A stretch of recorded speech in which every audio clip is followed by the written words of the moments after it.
Wow, that song ended abruptly. What's up, everybody? Alright. Where are we here?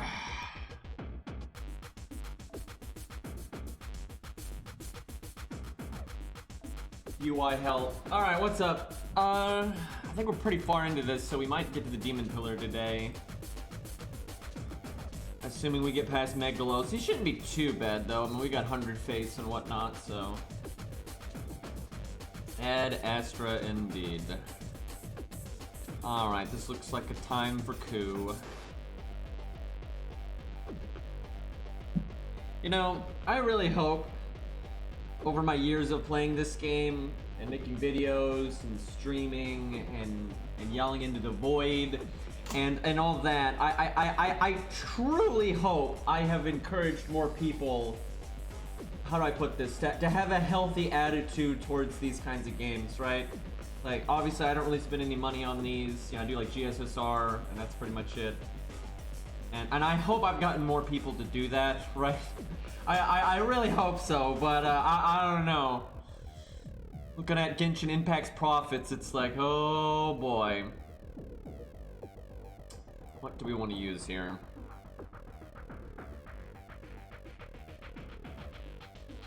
When is it not time for coup? I mean, that's true.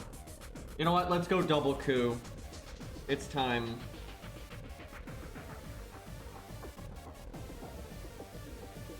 I'm sitting here looking at what CE to give Sanson because I took Golden Sumo off of him. Like it's gonna matter, but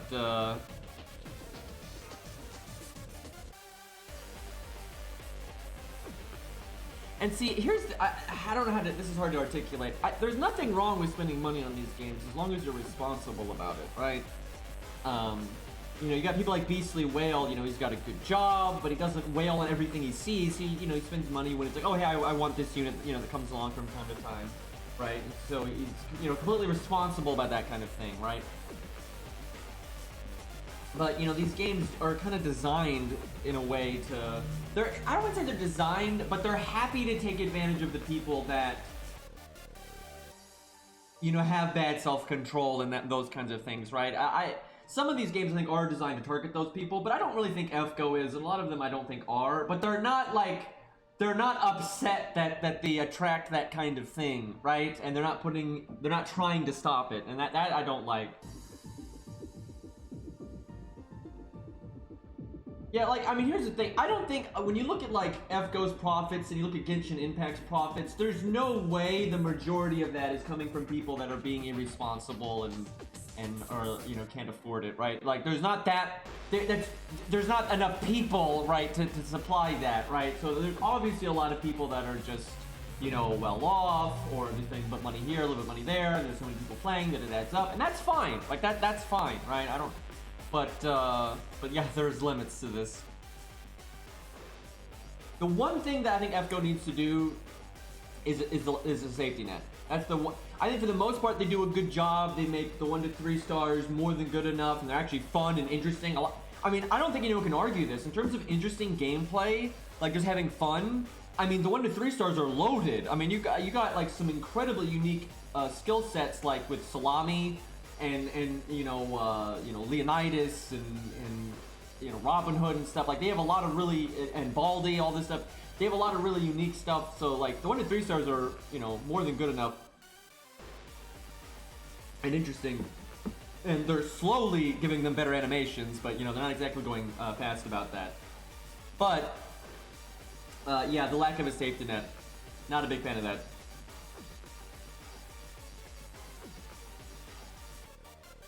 Yeah, that's a big part of why I don't spend money either, is because I don't want to gamble. It's not a matter of like being responsible with my money. It's I don't want to, right? It's like I'm okay with thinking, hey, I'll spend 20 bucks to get this thing. But if it's like, you know, spend money, maybe you get something, like I'm not down for that. Where if, like, let's say you've saved up a bunch of free SQ and you got like halfway to the safety net, like, okay, I spend 30, 40, 50 bucks and I know I get the thing. That's not so bad. Now, where it is bad is those when you start seeing, and I see it coming, man.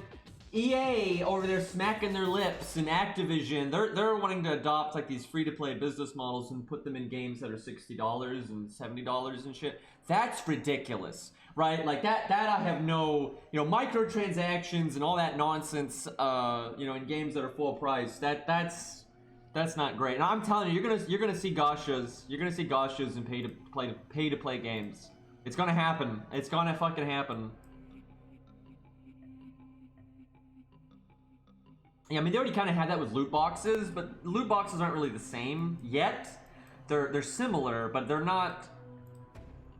They're more like upgrades and skins and things like that. It's not the same as like the fundamental characters and everything are in the loot boxes, right? They haven't done anything like that yet. But I mean, give them a minute, right? They'll. I'm sure they'll get it in there eventually.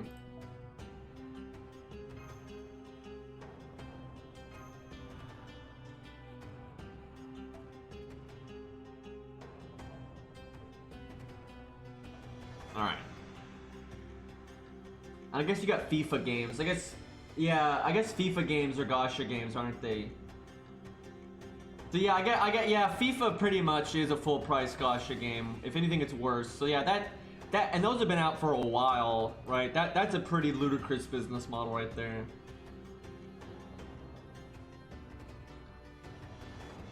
$2K putting unskippable ads in a $60 game? Wait, what? That sounds ridiculous.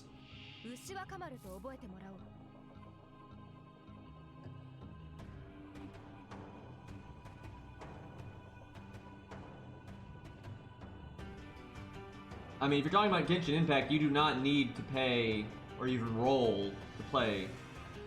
Like, I don't know if you're talking about a different game, but GI is generally Genshin Impact, and that's you're completely wrong about that. Because, like, I play the game, I haven't spent a penny, I haven't even rolled yet, for God's sakes, and I'm like, there's no problem here. Yeah, FIFA's ridiculous. Yeah, that's one of the worst business models on the planet, I think. And they've been getting away with it for a while, so... What are you gonna do?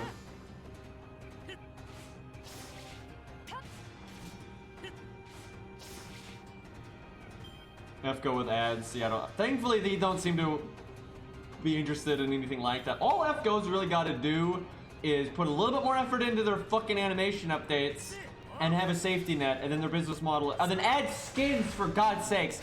Holy shit, that's like the other end though. That's not like God, the paid skins would be so nice because then people like me can actually support the game, right? It's not like I don't want to support the games that I like. It's just I don't want to, gamble. But they don't ever, they don't ever have, like, other than GSSR, there's no way to support the game in any way outside of, just buying SQ, which I'm not really a fan, so. And also, we'd get more skins. That's the main thing. Charging for skins in, like, a paid game, not so great. But charging for skins in a free-to-play game is completely acceptable, and it's not a problem. And if you pay for, if you charge for them, you actually get skins, like in League of Legends and whatnot. So it'd be nice if we could get that over here. But that's not so much the business model being scummy. That's just, it's dumb that they don't do that because they could make money and it'd be better for everyone, right? So I just wish they would do that. So the game would be better off than we get skins. So.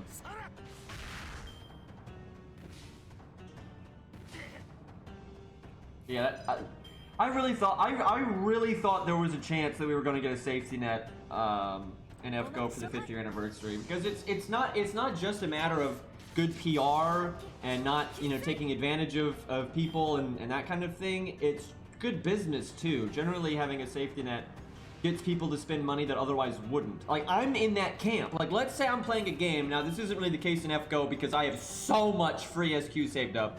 But let's say I'm playing a game like Epic 7 or Arc Knights or whatever, right? And maybe I got just a chunk of free SQ saved up, right? Like, not enough to get the safety net, but I got a chunk.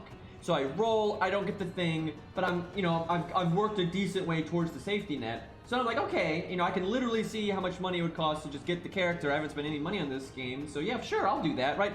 A lot of people will do that, and that's fine. That's healthy and reasonable, because then the person can make a decision like, okay, it's not like I have to spend money until I get them. It's like, okay, I spend this exact amount of money and I'll get them. Do I want to do that? That's reasonable, and being reasonable is not a bad thing, right? It's like you will get a lot of people aren't dumb with their money. A lot of people aren't like, gambling addicts and things like that. They're actually, a lot of people are like that. And if they're able to see something like, okay, I can spend, 30, 40, whatever dollars to hit the safety net, do I think that's worth it? Yeah, I think that's worth it. Or no, I don't think that's worth it. You're gonna get so many more people spending money that otherwise wouldn't spend a dime. And you want that. That's good for your game. Shame Ushi doesn't give quick up to the team here, but I think we're gonna kill this thing anyway. Because, Ku needed an attack buff on his gut skill. Let's see, I guess defense down doesn't count class, that makes sense.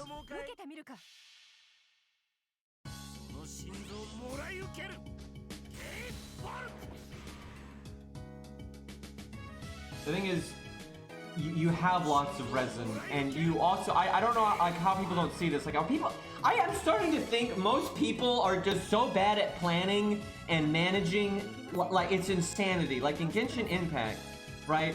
Right now, I have more gear and money and everything else that I know what to do with. If I let's say I got Jean tomorrow, I have a massive stockpile of stuff to instantly get her to max level and have decent gear, right? Like, it's not a problem. You don't need to spend money to use resin to catch up on gear. That's not a thing at all. And even if you didn't have stuff saved up, you can just play the game for a while and start accumulating that stuff. Like, that's literally not a thing, right? Like, the only way that's a thing is if you have absolutely no management skills and you're throwing everything away and, you're not even thinking about, oh yeah, I may unlock new characters later, I'm gonna want some gear ready for them. Like, what the fuck? Like, I'm 1,000,000% free to play in Genshin Impact, and not only have I never needed to roll, not only have I never needed to buy resin refills, even if I got new characters, I have so much fucking gear sitting there, it would not be even a remote problem to gear a new character up if I finally got them.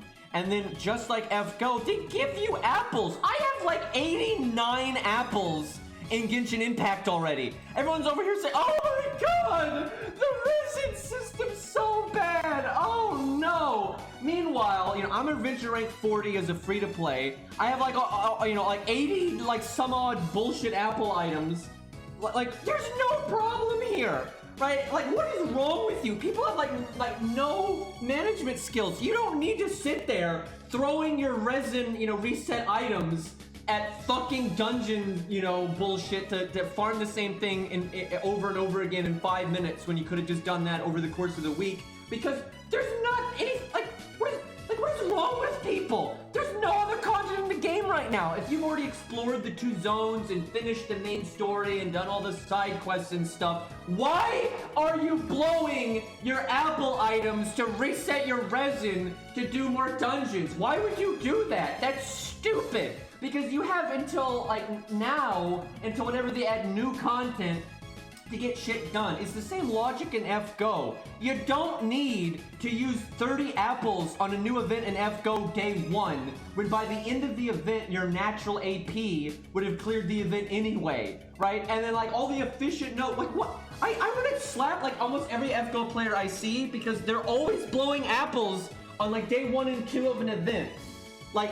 Hello, all the good nodes are at the end of the event, right? And by the time you get to the end of the event, your natural AP would have probably gotten most of the event done anyway, right? And now if you are going to blow apples, you want to use them on the nodes that are actually good. And then meanwhile, I see people using 20, 30 apples on literally the first fucking day 1 nodes, which are trash. And then, a month later, they're like, oh, I have no apples, this game is so mean. Meanwhile, I'm sitting here this is a I have barely touched this account, right? This is a new account, streaming the whole thing, total free to play, not a starter account, nothing. Look at how many apples I already have.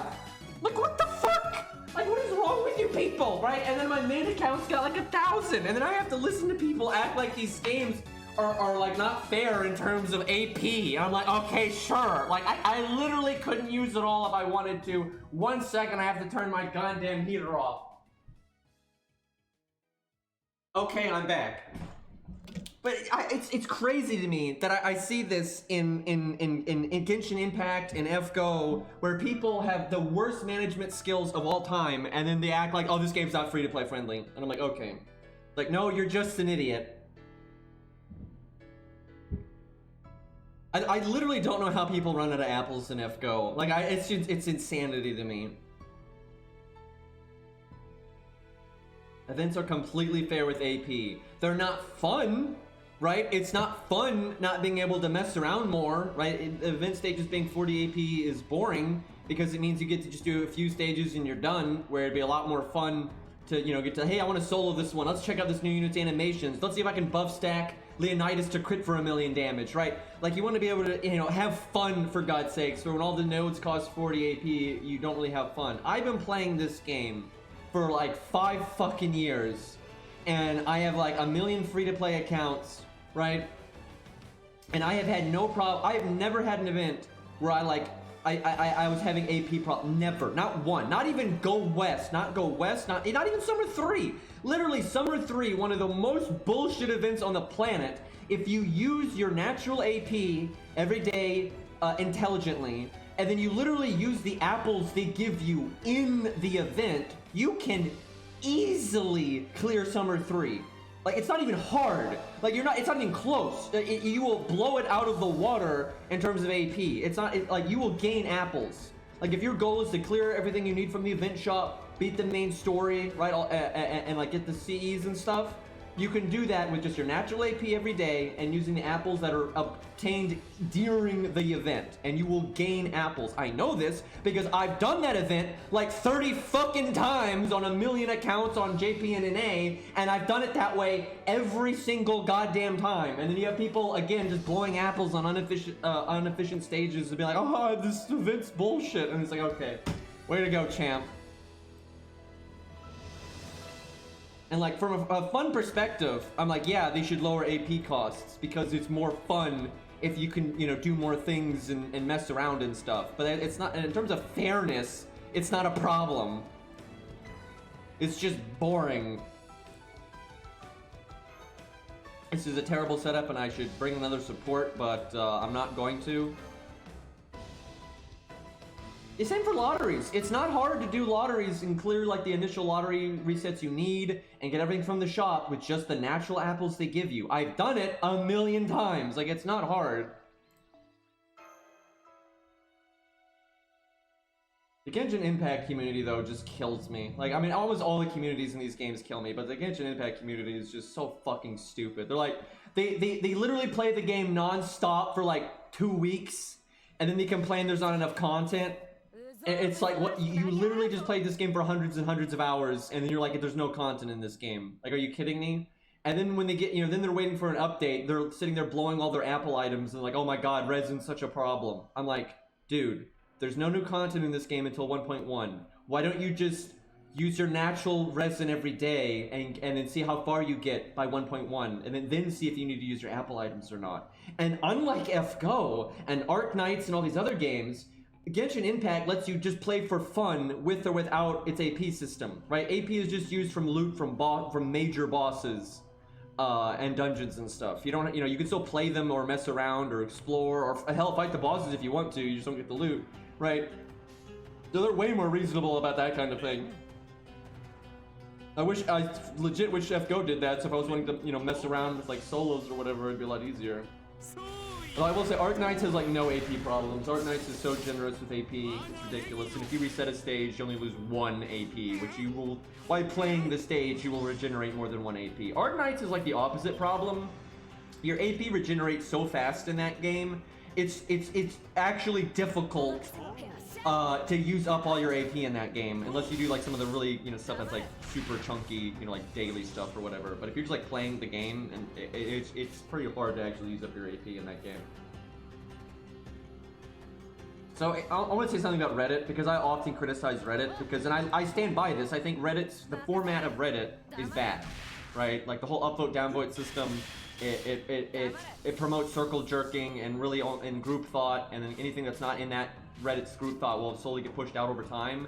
And people that know they're not the popular opinion are less likely to even talk anymore, and so they end up just leaving the community. And as years go on, Reddits get very groupthinky. But that does not mean everyone that uses Reddit is a problem, or that nothing intelligent is ever posted on Reddit. That's of course those things happen, right? The average Reddit user on any subreddit or the main Reddit doesn't even get involved in this stuff. Most Reddit users will just look at the stuff, you know, they half the time they won't even upvote or downvote the actual thread, let alone the comments. Maybe they read one or two of the top comments and then they just hit the back button. That is most Reddit people. Most Reddit people don't rate anything, they don't leave a comment, they don't read the comments, and if they do read the comments, it's literally like the top 2 or 3, and that's it. They don't look at the replies, they don't look at the replies to the replies, they don't get involved in conversations, they don't downvote anyone, they're just, you know, browsing, right? That is the overwhelming majority of the Reddit community, and there's no, that's fine. You're not a bad person because you use Reddit, for God's sakes. But that doesn't change the fact that I think Reddit itself is a bad format, right? The format of the website is bad, and it kind of promotes toxicity and groupthink, and as time goes on, you normally will have, you know, circles get pushed out and that kind of stuff. But that doesn't, you know, that's an internet format issue. That's not a personal problem with anyone. Like, Jesus. Like, I see people on the FGO Reddit acting like I'm personally attacking them all the time when I don't even know any of them, for God's sakes. Like, how am I gonna personally attack somebody that I don't even know? I'm literally talking about a website format, right? This is not a personal issue with anybody. Like, Jesus Christ.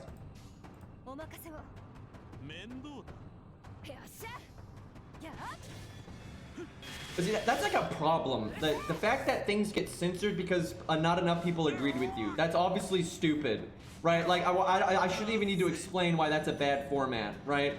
It's like, and this is like a known thing, like in the science community and stuff, you know, crowd opinion doesn't really mean anything. Sometimes the crowd opinion does happen to be correct, sure, but it doesn't mean anything, right? It's no evidence one way or the other, and because most people, overwhelmingly, most people they ain't got time for this, right? They're not gonna dig through a Reddit post to try to find all the opinions or see a different point of view, right? They're gonna look at what's upvoted, and that's it. They're only gonna look at the top 3 or 4 things, and they're done, right? They're not gonna dig through anything. And so what's always gonna be seen is gonna be the stuff that gets upvoted a lot, and the stuff that gets downvoted literally won't get seen. I mean, it gets to the point where you won't even notice something is downvoted because it turns into this little sliver tab, right? Like, it doesn't even show their comment anymore. It shows a little thing that basically someone got downvoted so much that you can't see their comment, and you have to click this tiny little thing to actually see the comment. Nobody sees that stuff. The only people that see that stuff are literally the toxic people. That's why this is a bad format, because the only people you're actually going to communicate with are the toxic assholes. Because the only people that are going to bother to scroll down and click the expand button and look at the replies to anything are the people looking for trouble, or the people looking to yell at people. That's the only people that are going to bother to do any of that, right? So there's no point in actually using Reddit to, like, communicate very often, right? Like, every once in a while you'll have, like, someone makes a thread that's, you know, maybe asking, you know, like a certain question to like a certain community, or even to a certain, like, person, like if they're like a celebrity or a streamer or something, right? And so you can get, like, it's like a, you know, like a AMA format or something like that, and you can just get a lot of information in one place, and that's fine, right? You know, Reddit has its uses for sure, especially with, like, you know, news and memes and all that kind of thing. But for any, like, form of conversation or conversing, it's garbage. Like, I mean, it's terrible.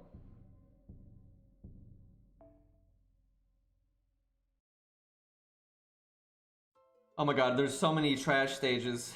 When do we fight Penth? Surely that's soon. This is a terrible setup for Mori, but I'll make it a little bit better. This could work. Problem is I'm not really protecting him, don't have a taunt or anything. Hans can heal, what could go wrong? And before this is actually Penth, because there's a Berserker here, so it could be like Amazon's then Penth. Oh my god, this is a wonky setup for that.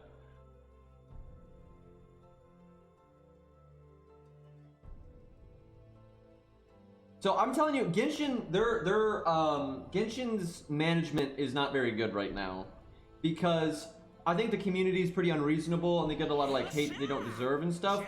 But that doesn't matter, right? Like, they're like, it if you agree or disagree, there's no denying that there's, like, a mentality that the devs are cheap and don't give out like any free SQ and that kind of thing, right? So from like a PR perspective, they're not handling this very well, right? Honestly, like, it's kind of obvious that they don't even know what they're doing, right? Like, from a PR perspective, obviously what they should have done really early on in the game's life was just give out, like, hey guys, we hit a big milestone on Twitter or Discord or whatever. Like, literally the first week or second week, they should have just given out, like, enough free SQ for everyone to do a 10 roll.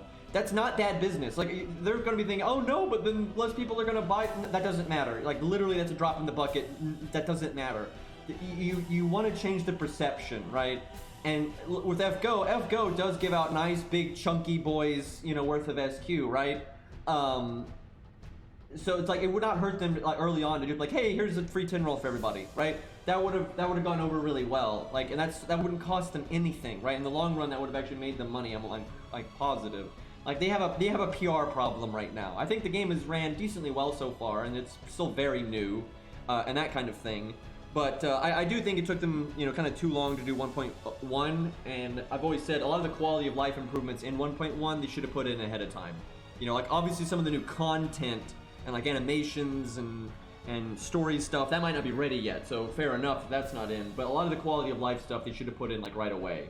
Because again, I don't think the resin system is that bad, but there's a perception that it's bad, and so you want to address that. So they should have like right away made resin regenerate a little bit faster. Not much, make it regenerate a little bit faster and make the cap a little bit higher. They should have done that like in the first week or second week of the game, right? That's not hard to do. That's clicking a couple of buttons on a fucking keyboard. That's not like that doesn't take a bunch of effort to do. And perception-wise, that's, again, it's not going to affect your bottom line really at all. And perception-wise, it's going to make you look a million times better. And so in the long run, you're going to make more money that way, right? Obviously. So there's no need for them to be sticklers right now. Like, this is not the time to be sticklers and like come across as what's his name, Scooge McDuck or whatever, right? They don't look like that. Even if a lot of the changes you make are pretty minor, you don't have to make the resin regenerate that much faster. You don't have to make the cap that much higher. So it's not going to actually change like the rate that people are doing stuff that much. Might change it a little bit, but not like some huge amount. And changing it a little bit is fine, because I don't think anyone that like plays the game and looks at like how fast you go through your resin is gonna be like, oh yeah, that's a reasonable play session, right? So it's not bad for them if you make it better. Like, it's not bad at all. So they should have done it, right? Like, they blatantly should have done it.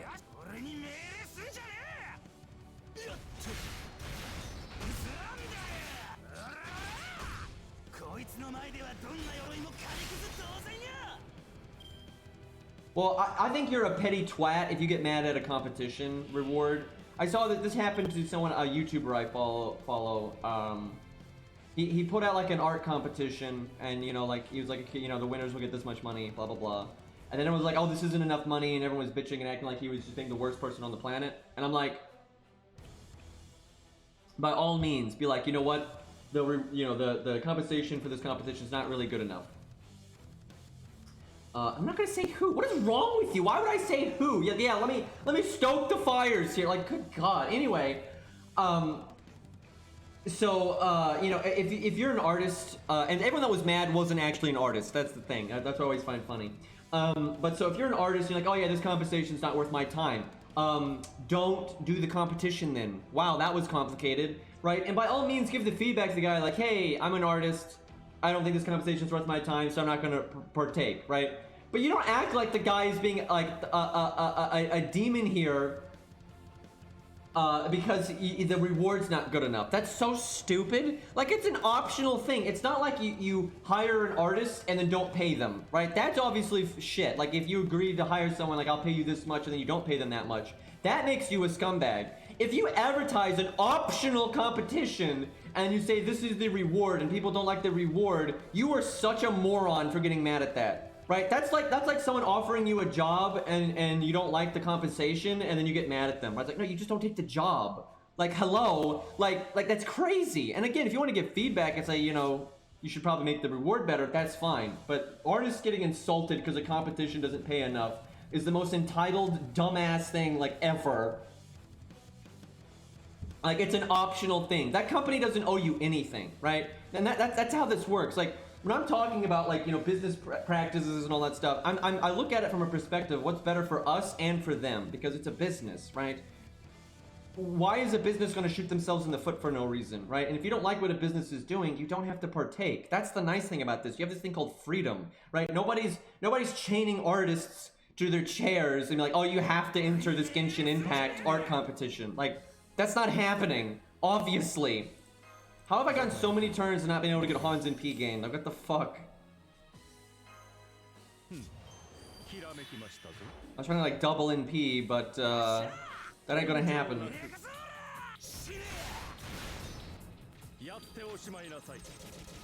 Like, complaining about free stuff has got to be the most like.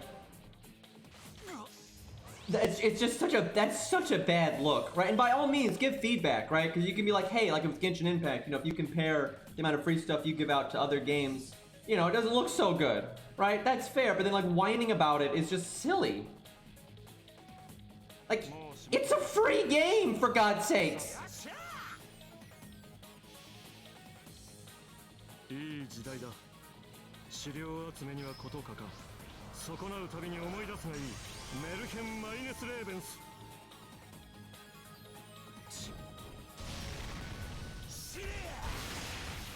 Please don't kill Mori this turn.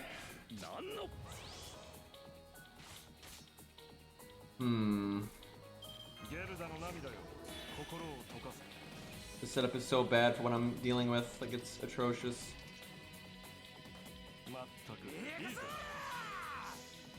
Yeet Hans. At this point, I almost need to. I should have bought like George first.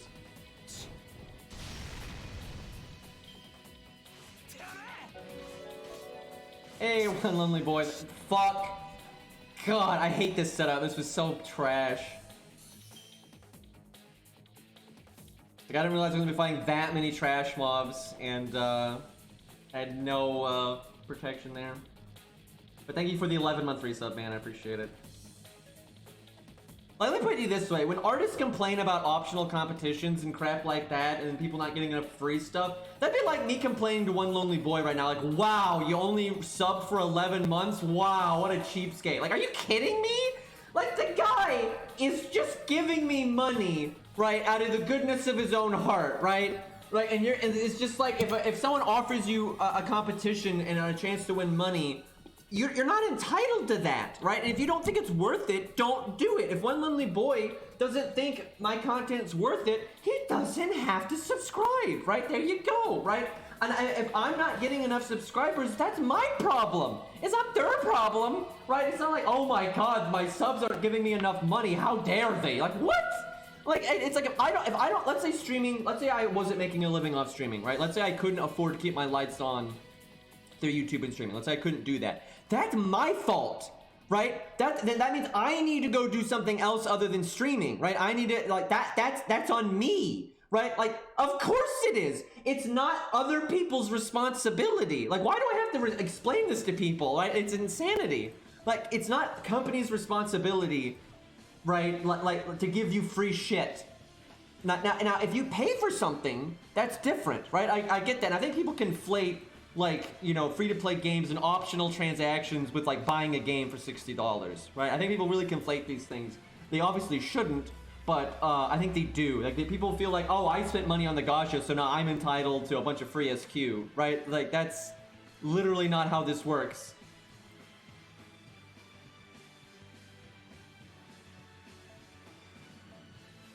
Alright, let me think here. There was a lot of trash mobs. I kind of want to bring... Mori just makes no sense. I'm trying to make Mori work, but this is just... You don't use... You use Mori for boss fights. Like, straight up, you do not use Mori for trash. He's not good for trash at all. Does this account have a Rosh? It does. Please don't make the first wave Lancers. The setup becomes so bad if the first thing is Lancers.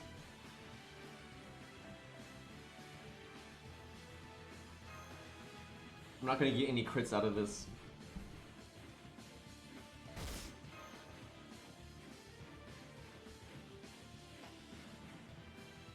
And like that's also like I don't like, you know, there's a lot of subjective stuff. Hey Say, thank you for the gifted sub. Thank you for the gifted sub, man. That's 5 gifted subs. Jesus, thank you, dude. But Okay, hold on. Okay, it's Lancers, but they're not that high of health. We'll be fine here.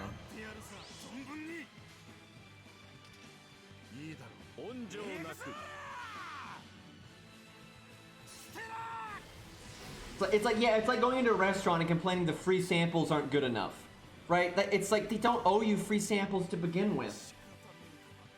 Like, honestly, I think people have a really warped sense of, Jesus, and Zerp with this stuff. Thank you, guys. Don't, this, like, how do I put this? You don't even make a bandwagon here. We're good. Thank you, though, guys. I appreciate it. What the fuck was I talking about? Okay, so, like, free-to-play games, right? Like, I was talking about this. I'm not exaggerating. I have not spent a penny on Genshin Impact. Not a penny, not a dime, nothing. It's, literally just playing this game for free. As far as I'm aware, that game costs like $100 million to make or some nonsense, right? People spent, thank you, Lost, for the hundreds of bits. But so people spent countless man hours creating the game. You have the voice actors had to be hired, and the voice actors had to actually work. You know, you had the localizers, you know, you had the people that make the textures. Loads of effort went into this game. Like the game or not, loads of, you know, man hours and money and time was put into this game. And I'm over here, I have played Genshin Impact for like, you know, over 100 hours easily, right? And I haven't spent a penny on it. That's I've got all this fun out of it, and I'm not giving them a penny, right? And what am I gonna do? Start acting entitled? Like, you're not giving me enough free stuff? I have gotten hundreds and hundreds of hours of entertainment for free. That is, like, where else are you going to get that? Like, what are you gonna do? Go to an acting theater and be like, hey guys, you should put on a play for free. Like, what? And thank you, Poi, for the, I heard Scam Train, indeed. Thank you for the 100 bits. But, like, what do you, like, that doesn't make any sense, right? And if you like tip someone, they're not, they don't owe you anything, right? You can't go to a restaurant and tip a waiter and be like, wow, now you have to do all these other things for me. That doesn't work like that. So if you want to talk about like Genshin Impact being cheapskates, yeah, wow, they just gave us hundreds and hundreds and hundreds and hundreds of hours of free content. How cheap of them?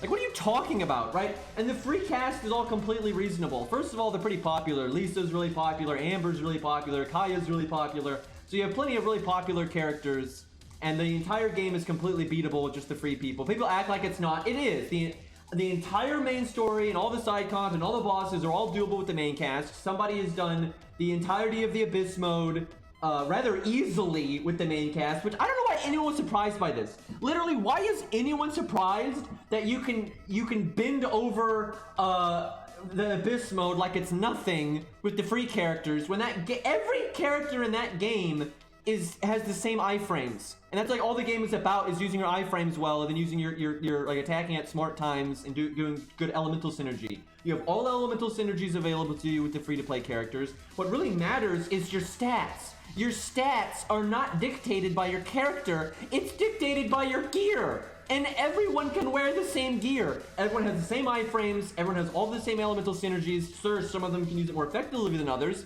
but you have every elemental synergy you need to win. You have everyone can get the same gear, everyone can wear the same gear. Like, what is wrong with, like, no shit, you can murder Abyss mode with the free characters. You just gear them up, you're good. There's no problem. Like, there's that guy doing like the literally the hardest content in the entire game in Genshin Impact with just Amber, right? And he beat it easy, like really easy. And it's because he just has good gear. Cause that's like, hello, like that's what matters. And people are over here acting like the game's cheap. I'm like, it's just stupid. Why did I not taunt with George? Surely this is a good start. I'd have been really happy if we had actually killed that. Of course.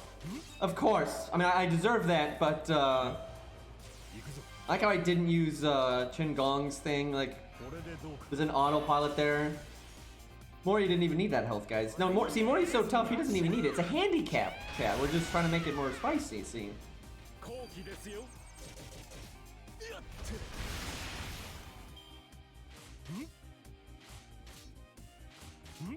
Oh yeah, food. Food's pretty OP.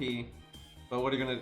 Can you imagine, chat? Like, hold on, guys. I gotta fight this dragon, but real quick, I gotta stuff myself with 3 different meals, and I'll be stronger, right? Like, your teammates are like going off to fight some, you know, fucked up monster, and you're setting up a table to, you know, have a banquet. And it's like, no, guys, it's for my stats.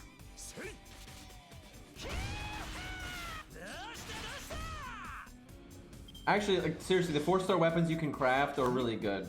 Like, they're fine. Like, I literally am just using all that stuff, and I'm like, there's no problem. Like, people just, this is the thing. There's a lot of stupid people out there that are bad at video games, which that's fine. That's completely fine to be bad at video games, and sometimes being bad at video games actually makes them more enjoyable, like, legitimately.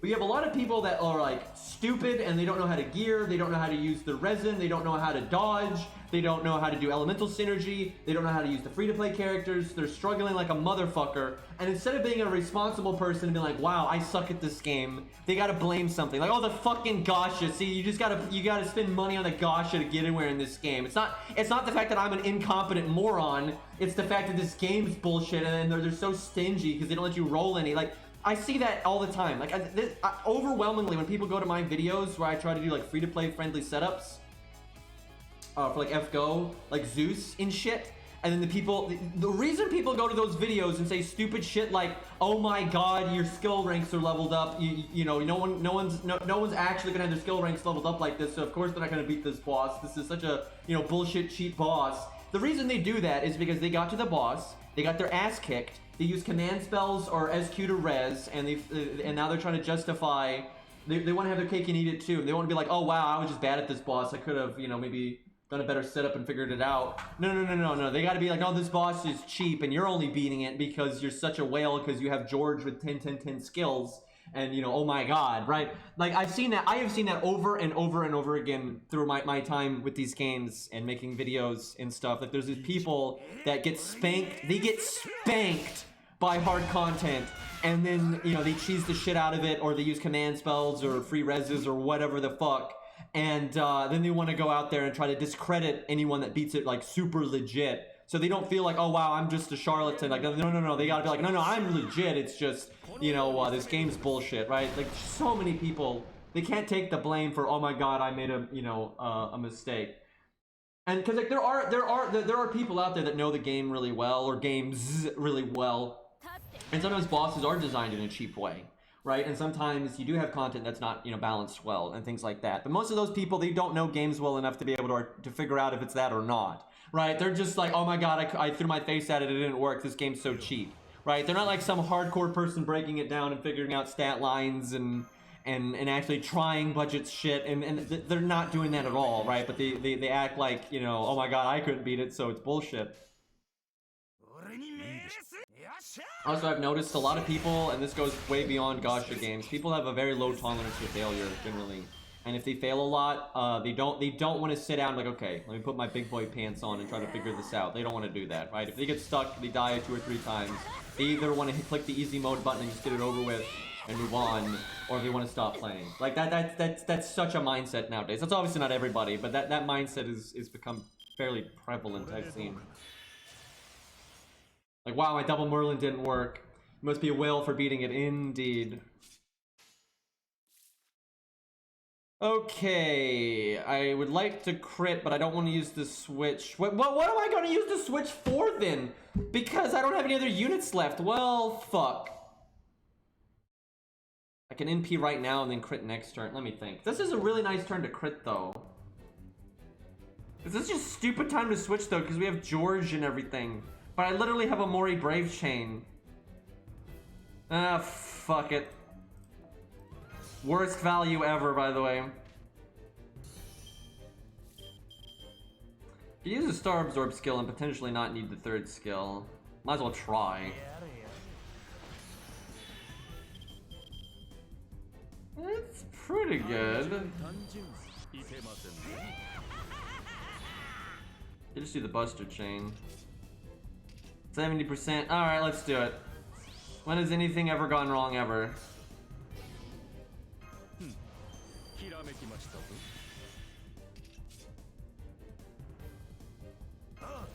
Won't be able to get the art up, but oh well.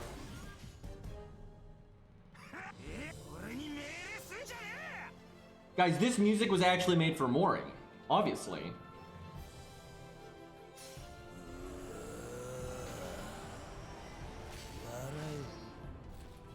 also, there is literally nothing wrong with using command spells or whatever to beat hard content. That's fine. Like, if that's how you want to get through it, that's fine. But then don't go around trying to discredit everyone that beat it without command spells, right? And that's what I see that happen a lot. Thankfully, it's a minority of people. It's such a minority of people that act that way. But it is a thing. Most people also have been playing, you know, FGO long enough that even if they're a complete free-to-play newbie, they've accumulated a lot of rare things, right? And they generally have good ways of dealing with hard content anyways. Why would I keep George? He has super high star absorb. Literally, what are you talking about? Like, yes, let me bring in George so Mori has a lower chance of critting. Like, what's George gonna do? Yeah, George gonna go in there with his big sword, you know, really need that taunt when the boss is stunned, you know. I didn't want to what? Is no one watching the screen? I didn't make 50 stars! I did that next turn! Jesus Christ! Like, this is what I'm talking about with Atalante. It's, guys, let me use Atalante's NP, make 99 stars, and then use her star absorb skill. This makes so much sense. Sorry, I was AFK, then why did you say anything? Like, maybe I should watch the content before, like, I'm not watching anything, but I'm gonna, like, I need water.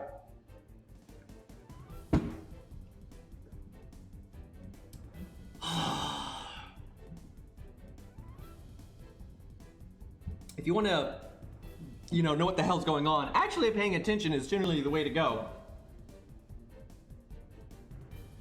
All right, I think this is just more Amazons, and then I thought you fought Penth by yourself before all the Megalo stuff, but I don't know. I'm literally not even going to change the team.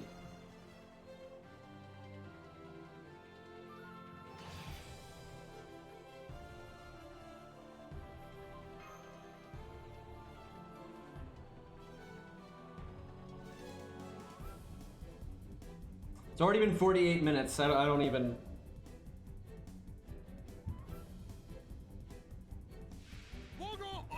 I need a boss fight.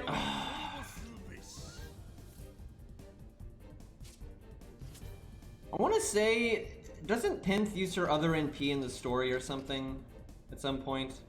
Because she's got like, or I think her other NP, like lore-wise, she summons like her best Amazons, but then she like dies afterwards. But then she has like a skill where she's like a war cry that like buffs the Amazons and whatnot. I think that's what she does. Because like this, if I remember correctly, the scream is her skill. The I don't know if she ever uses the other NP in the story. I don't remember.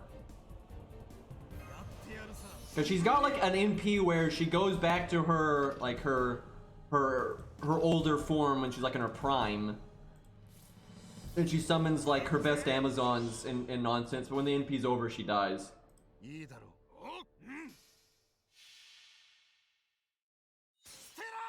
But I don't think she ever uses that NP in the story, I don't think. Actually, there really aren't that many servants that summon other servants or minions or whatever. There's actually very few.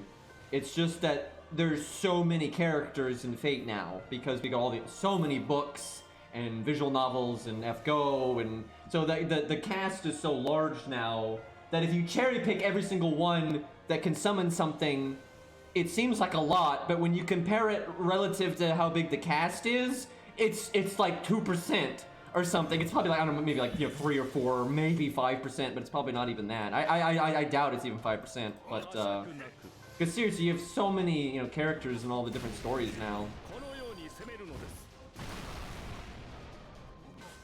It's probably about 5, 6, 7%, I would think. It's probably definitely more than 3 or 4%, but.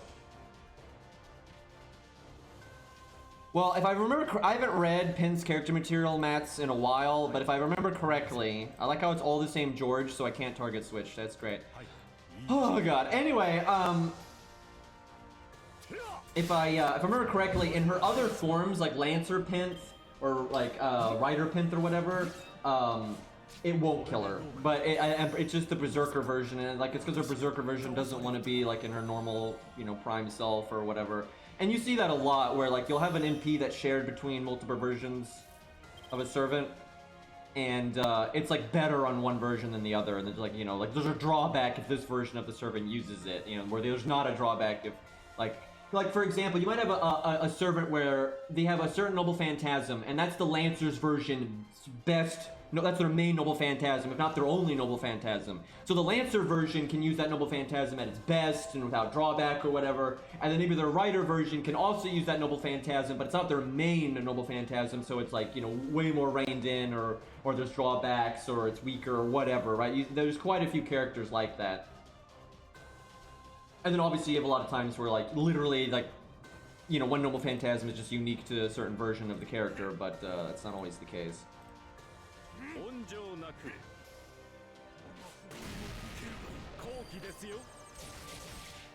If Shakespeare summons wraiths or phantoms or whatever, they're basically wraiths and phantoms of his like most famous creations and stuff, which is, you know, very reasonable for a writer. That's probably another reason why you have a lot of people that can summon stuff. Like, how else are you gonna do like Alexander Dumas or Shakespeare, right? It's a pretty sensible way to do them.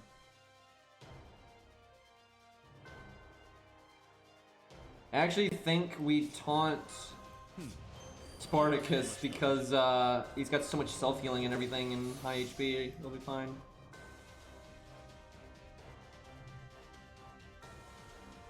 I want to kill the middle one and then NP next turn.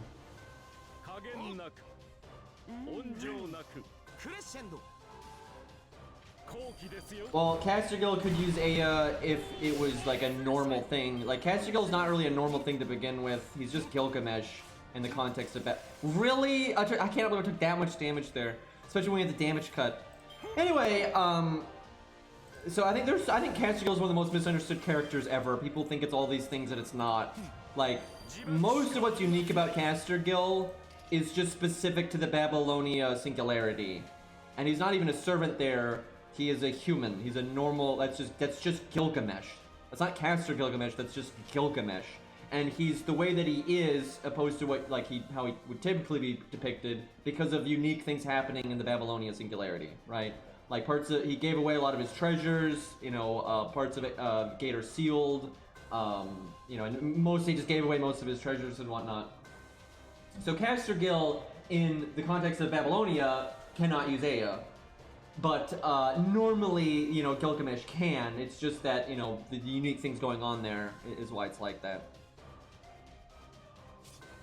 Yeah, people make like this huge distinction between Castergill and regular Gil, but they're the same fucking person. It's just the singularities specifics that are different. You know, Gate of Babylon is just Gate of Babylon.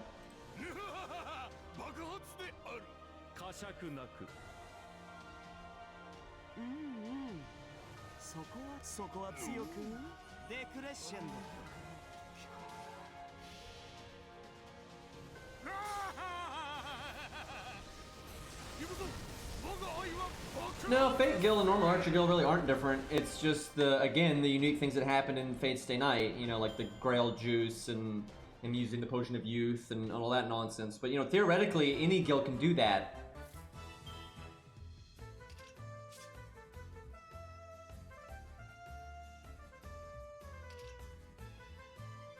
Like, sure, in the context of Fate Stay Night, he's behaving differently because of what's going on in that story, but, like, you know, him being summoned and what he is just Gil as always.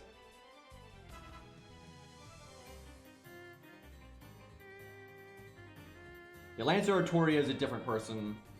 Actually, it's from a different world. It's kind of like how Arthur's not Arturia. It's literally the same thing. It's literally the same thing. What am I doing? That was not the time for that.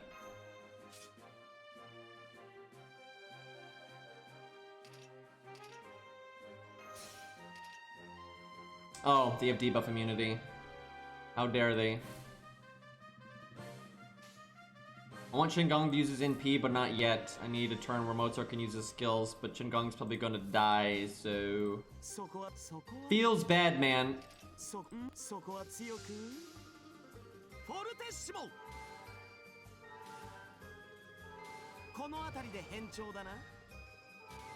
Yeah, Spartacus got his health back, which is nice.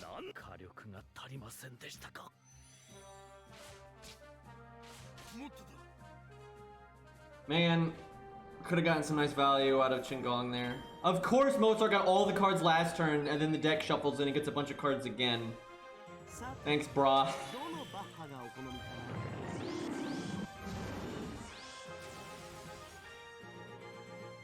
Actually, there's a lot of reasons to level Mozart, because sometimes you want to get his skills twice, especially in boss fights where you want to use his skills on turn 1, and then maybe you have like some protection on the team or whatever, and you want to go around the wheel and use them again. I've done that several times. Yeah, sure, a lot of times you want to just go, you know, boom with them and then have them die as soon as possible. Sure, like sometimes that is a viable thing.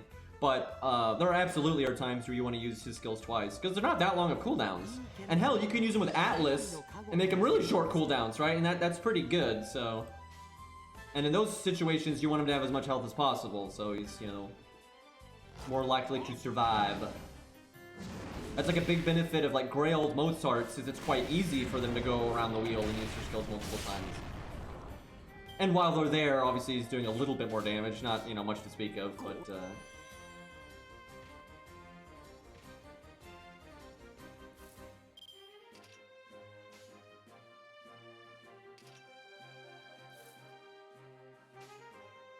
This setup was so bad. It should still work just because Herc, but this setup was so fucking trash.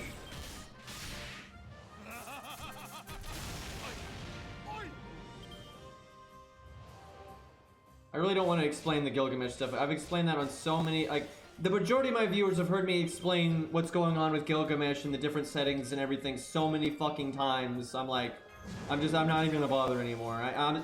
There's so many misconceptions out there about Gilgamesh, and you know what? I don't care anymore. Also, and before we lose because of not being in an actual solo yet.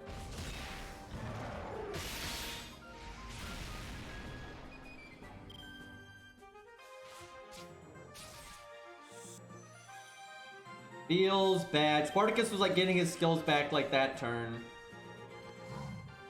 Well, Herc got this. This was such a bad setup for the kind of stage that this was.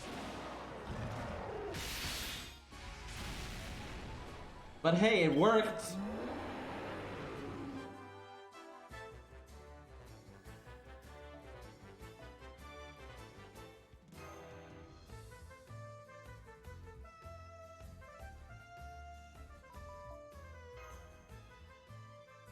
Greek did kind of, or Herc, excuse me, I said Greek.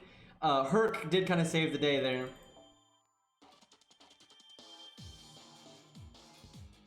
The problem with Gil is because he's like the most powerful, everyone always wants to take him down a peg and say, oh, Kita can beat Gil or whatever the fuck, right? And then he's in so many works, there's a lot of like information out there, a lot of misconceptions and stupid bullshit. So he just comes up all the fucking time, dude.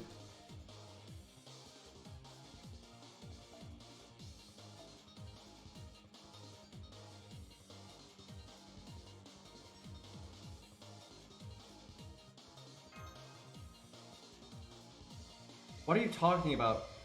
Nothing at any point has ever said we're only going to see 1 grand of each class. They've literally said the opposite of that. Like, literally, what are you talking about? Like, on what authority is this coming from, right? Nasu literally said you have many candidates for the grands, and that which one gets summoned is based on, like, the era and the area and that kind of thing. And then you got, like, Romulus's bio, which confirms this. We are very likely to see other grands of other classes. Like, we're probably going to see Merlin as the Grand Caster at some point, and so on and so forth. Like, what the fuck? I didn't say that's what you said. What you said was we're only going to see 1 of each, and you're basing this on what? When, like, they've literally said the opposite. It's not like the game is going to end tomorrow, right? Like, we have the entirety of this game's lifespan. On what planet do you think we're only ever going to see 1 of each grand? And again, they've never implied that, they've never said that, nothing in the lore suggests that, nothing in interviews suggests that, that's just your own fucking headcanon.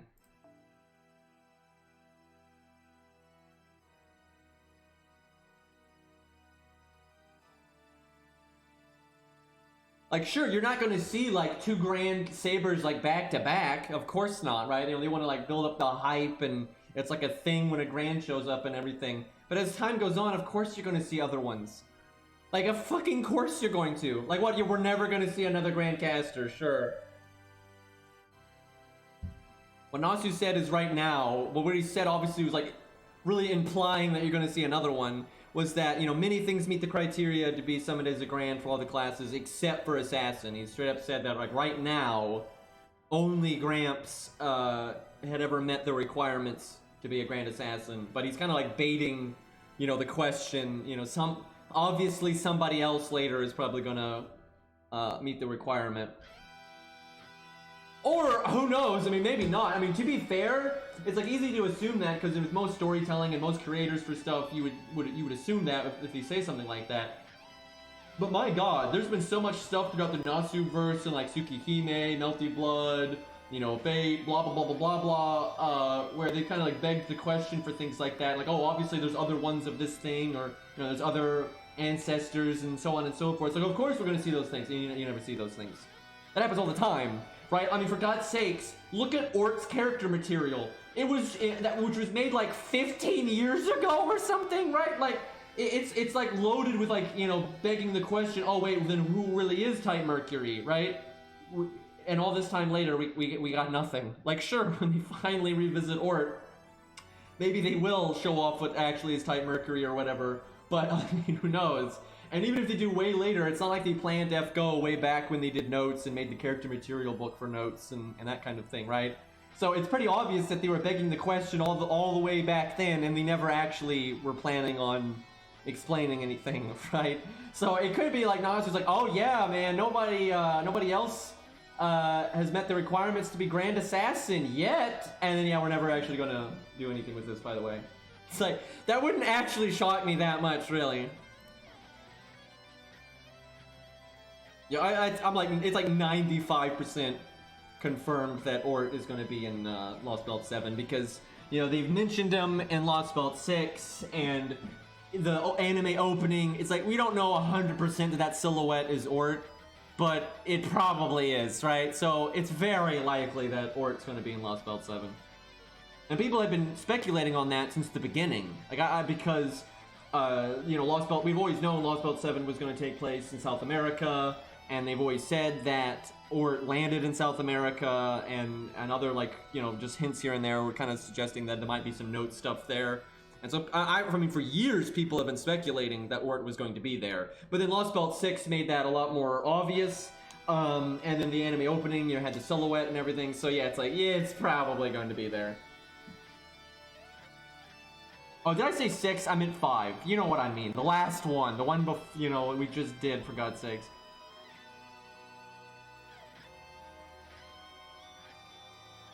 Yeah, they could do something like that. Ort's already dead, or already possessed, or, you know, whatever. You never know with these things. Nice Hercules in Lost Belt 5, by the way.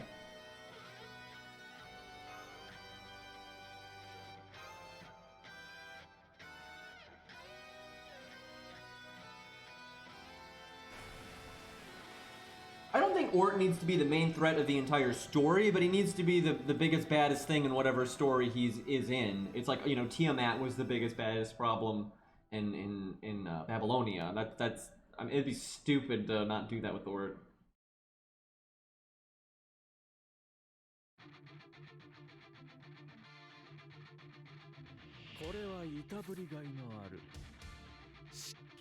But yeah, if you look at the official stuff, Ort is, I think it's obvious, Ort is not Type Mercury, right?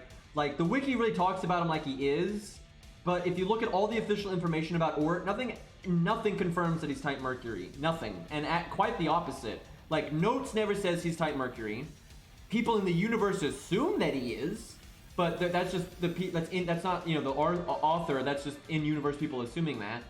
And then the most information we have about Ort comes from his character material book. There's more information about Ort in his character material book than in the actual story of Notes. It's not even close. And his character material book makes it very clear that it's not confirmed if he is or he isn't, and it very much highlights the fact that he probably isn't. Because his classification is type Mercury ? Literally every other type they don't do that for. They're just type Mars, type Jupiter, type Venus, right? So the fact that he just randomly has ? on it, and then it goes on to say, like, it's quite likely that he's not the ultimate one for Mercury, and something's probably stronger out there. That's just what it says, right? So I'd say it's actually way more likely that he's not type Mercury. Everyone calls him that because I honestly suspect that type Mercury was killed or something. Like, there's some fuckery going on. And it looks like now, I really think they had planned this from the beginning. I do not think this is something they made up for FGO. Some things it's kind of obvious they kind of pull out of their ass for FGO. But I think Ort has always been the ultimate one of the Ort cloud. Because his name is Ort! And we have the Ort cloud, and ultimate ones are about celestial bodies, not necessarily planets. They've already confirmed that, right? So I think from the very beginning, whenever they designed Ort, because they had actually said they were originally going to do a bit more with Notes, they just didn't.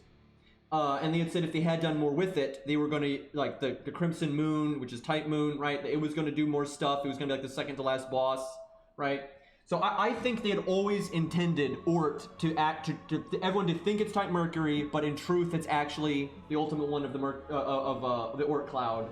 And it was probably, now this is just speculation on my part, but I think it was probably working with the Crimson Moon, or Type Moon, and the reason I think that is because they say Ort has vampiric tendencies, which is very bizarre, and so far in the Nasuverse, everything that has vampiric tendencies gets them from the Crimson Moon. All of them. I don't think we've ever had a case of that there not being some kind of connection between the Crimson Moon and vampirism. And the fact that people think that he killed the dead ancestor, apostle ancestor, whatever the fuck. And so people kind of have appointed him one of them, even though in his mind I don't think he sees himself that way. But so he's got vampiric tendencies. He killed one of the dead apostle ancestors. I think it kind of means I think there's a connection with Type Moon, and so I think he's like working with Type Moon. Maybe they killed the actual Type Mercury or stole its power or what or something, because whatever the real Type Mercury is, obviously never showed up in Notes, right? So he's probably dead or trapped or whatever, right? Because all the other types are there. Randomly, we've got this thing called Ort instead of Type Mercury that everyone assumes is Type Mercury, and his name is Ort. Ort Cloud, kind of suspicious, right? So I think the actual ultimate one, because it says that in his character material book that there's probably something else from Mercury that's stronger. It says that, right? So that it's like, it's pretty obvious there was something else that was supposed to show up on Earth, and it just didn't, because they didn't want to, or it's dead, or it's, trapped, or whatever, right? But something was going on with that. So I think they're gonna, show that Ort is actually the ultimate one of the Mercury.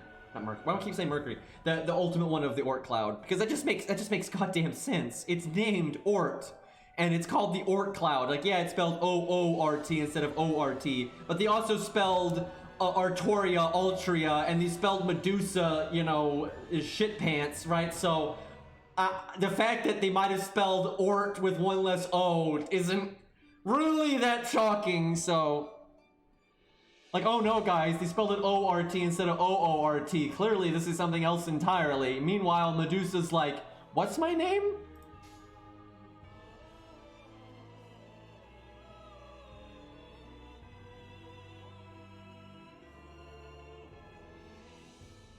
Oh, Medusa, that's a rough time right there.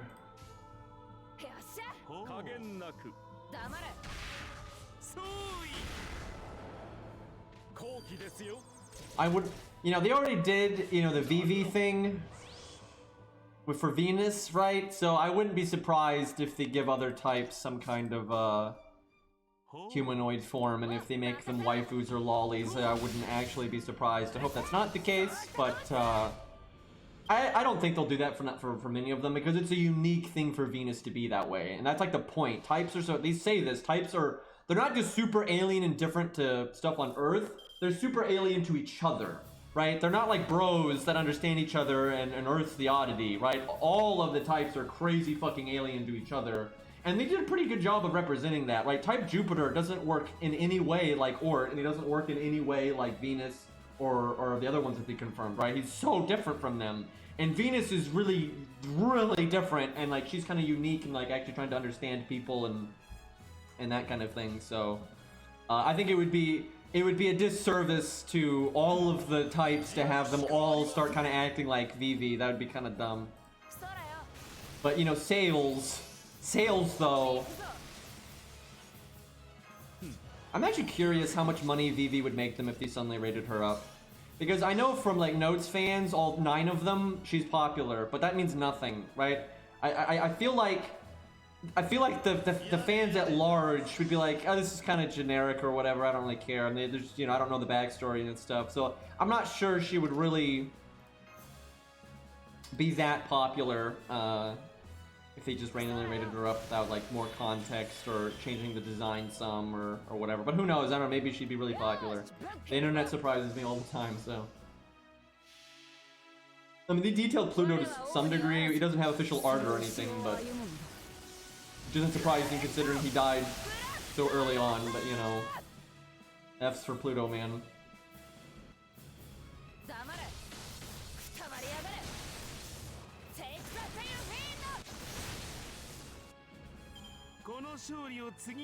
Billy the Kid has gone god, lol. He'd actually be really dangerous if he had that, though. With his fucking aim and mind's eye and all that nonsense, triple shot bullshit.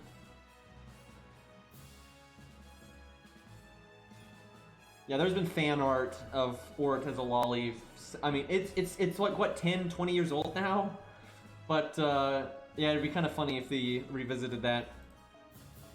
But I hope they don't, because again, that's really, not only would that be lame for Ort, but that takes away from, you know, what's unique about Venus and stuff, so.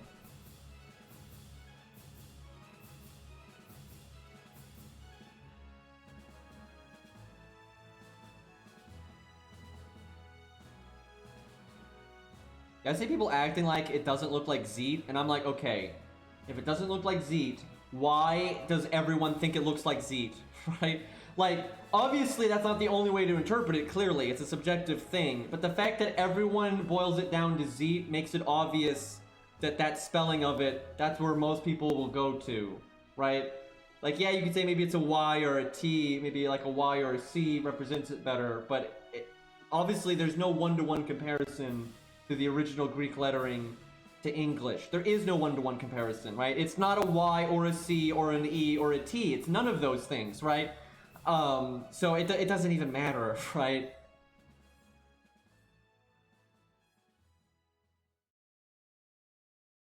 How sentient is Earth? It's very sentient, but from what they've shown, it's not sentient in the way a human is, right? Like, it just doesn't operate that way. It's kind of like how, you know, it doesn't think and talk and stuff like humans do, but it's completely sentient, and it, you know, it has goals, and you know, it gets pissed when it dies and all that stuff. Actually, it gets pissed that humans outlive it, specifically. That's what bothers it.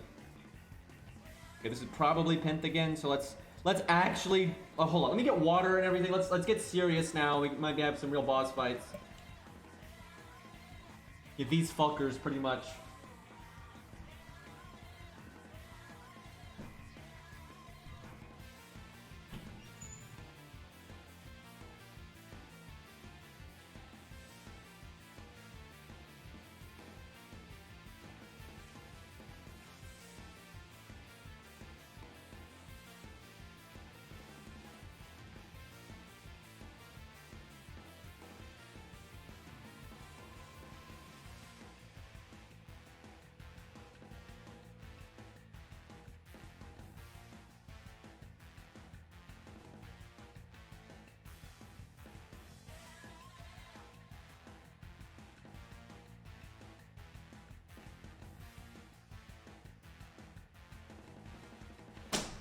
Alright. So, no joke, the backbone of the Nasuverse is really about the relationship between Earth and humans. The individual stories are almost never about that, but that is the groundwork of the Nasuverse, right? It's kind of like how, like with Tolkien's mythos and like Lord of the Rings and The Hobbit and the Silmarillion and all that. those actual stories aren't necessarily about the mythos that Tolkien made, but their backbone is, right? What Lord of the Rings is built on, and like what Sauron is, and what the ring is, and what made the earth, and all that kind of shit in his stories. There's all this, other, more cosmos bullshit nonsense. And it's the same for the Nasuverse. Like the backbone of Tsukihime, Fate, K&K, all that stuff deals directly with like the collective consciousness of humanity, and then the Earth's consciousness. That is over literally all the stories in the Nasuverse are about this. All of them. Like, the individual stories are, more about like, the personalities and personal issues of like Shiro and Shiki and so on and so forth. And this fucking chair. But the backbone to every single Nasuverse story is always the relationship between humanity and the Earth's consciousness. Always. Like, you might say that's weird or dumb, and you may be right about that, but that just is what it is. Like, that is absolutely the backbone of all that stuff.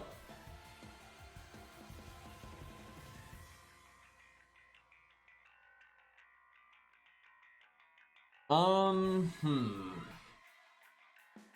kind of want to use Karna. Obviously, Saber is the best. But this could be fun, because she's got the anti-divinity thing, and this one's Grailed, so it's like, if you use someone so strong like that that's Grailed, it's kind of fun to use them when they're not in their best scenario.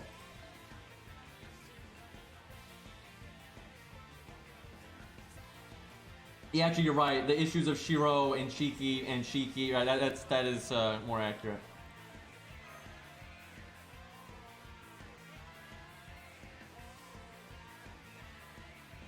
This is Mechanized Memories, which some people don't realize this, but it's actually a remix of Remember from Armored Core 4 Answer. It's kind of hard to tell, but it absolutely is. It's using like the same lyrics, and there's certain parts of it where you can actually really tell that it's Remember. But yeah, a lot of people don't realize that that's a remix of Remember. And it gets even crazier, because then you've got, for like the anniversary, they made a soundtrack where they like took a lot of Armored Core songs and stuff, and they made like a 20th year anniversary song, right? And it was rather obviously kind of like expanding on Mechanized Memories, which is this song, but it has elements of Remember in it, like really strongly. Like, it's just straight up using Remember's like melody and whatnot. And people are like, why is Remember in this song? It's like, it's because that's actually what Mechanized Memory is, so it's kind of funny. I actually think, I'm not sure why, I'm not complaining, but I think the people that do the music, what are they called? Frequency, I think, now. And then the original composer and stuff that it did, like Armored Core 4 and 4 Answers soundtrack. I think they really like the Remember song, because they've actually, the fan base likes Thinker. Like, the fan base is like obsessed with the song Thinker, right? But I think the creators really like Remember, because they keep like working it into stuff. And it's kind of got like a whole trilogy, because like Remember is tied to like when you fight Starva and White Glint. And they use Mechanized Memory when you fight, Black Glint, basically. And the big anniversary thing is Remember Again, so that seems to be like the song they really like, and it kind of is like carrying on like that kind of whole White Glint or Starva plotline thing, so. Yeah, Thinker's awesome. I fucking love Thinker, so.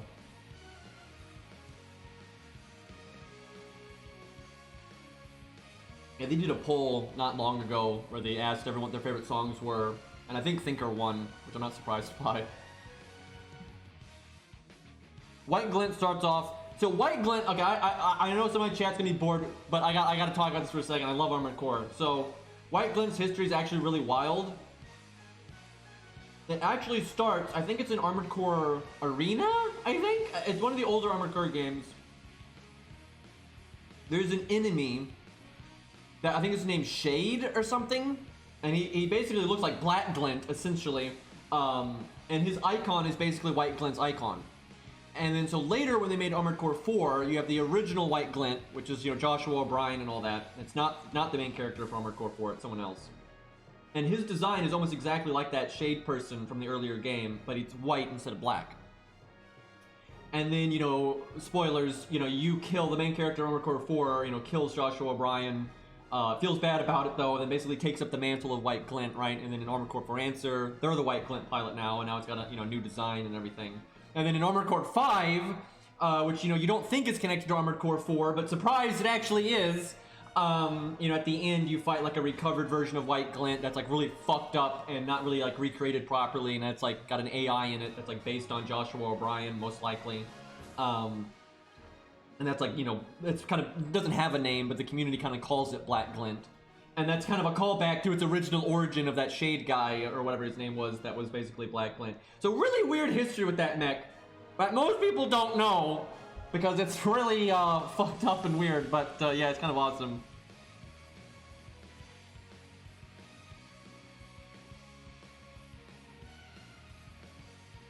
I wonder how many problems in Fate would have been avoided if the protagonist got actual therapy.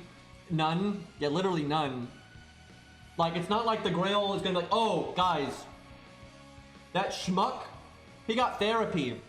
Grail War's off, everyone. Everyone go home. Spirits go back. It's fine. Shut it all down. Turn the lights off. We're good. No, it's not. It wouldn't change anything. If anything, it might be worse.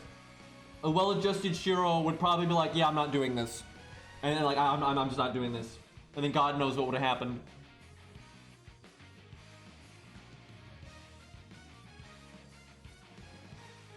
I'm saying for Shiki, like K&K Shiki, you know, if she was well-adjusted, she probably wouldn't be doing half the shit that she's doing, and that would cause a lot of problems. It'd probably be worse. Like, those universes would probably be worse off if the main characters were well-adjusted, normal people.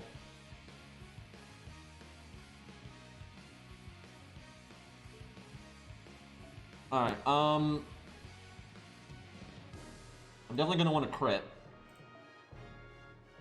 And we're gonna deal with these goddamn Lancers. Which Karna's not gonna be good for, but he is level 100, so hopefully it works out.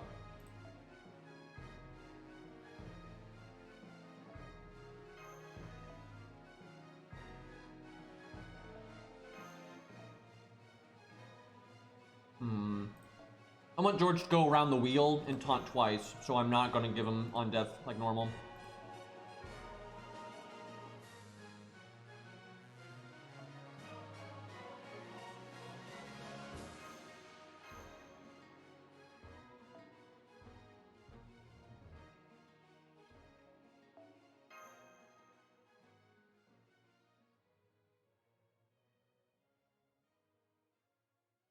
Actually, I would say Shiro really does not have the potential to be a more dangerous hero than or master than Kritsugo, not at all. He's just not cutthroat like that. Like, if he had therapy and stuff, he's not going to be cutthroat like that, and being cutthroat is way more useful overall. Also, Kritsugo has just way better origin and natural like ability. Like, it's so much better. Being able to, you know, alter time is pretty good for a master.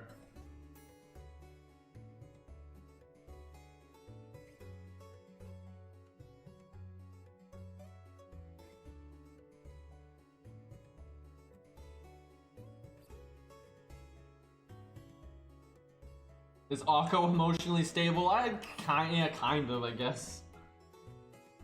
Got a few issues there, but...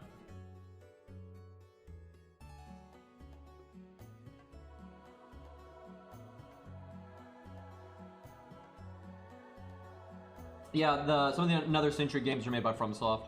That's why 9 Ball is in, like the last one they made or whatever.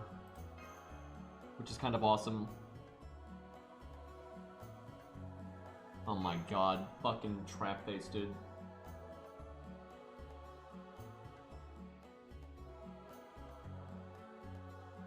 No, I don't think shooting one of the bugs would, it might affect Zokin. I mean, I'm not sure, because Origin Bullet is so weird, and they're not really consistent with it, so I'm not actually sure, to be honest.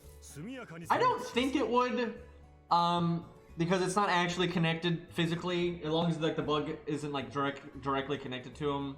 Like, I know it can like go back to like the origin of the thing, but like the way they've actually shown it, especially with like command spells offsetting it and stuff, I kind of feel like they would have it not work. Like, I know how they've worded Origin Bullet, and it kind of would make sense for it to wreck Zokin, but I think you'd have to actually shoot Zokin, honestly.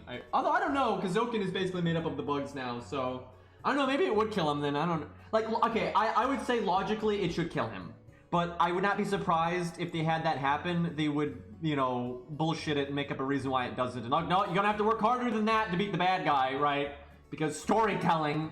Also, that's a fucking chimera. I thought this was Penth, but chimeras don't have divinity.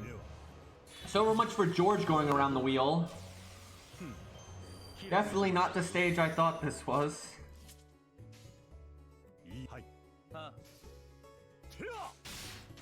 Spray raid on Zokin, yeah, I know, right?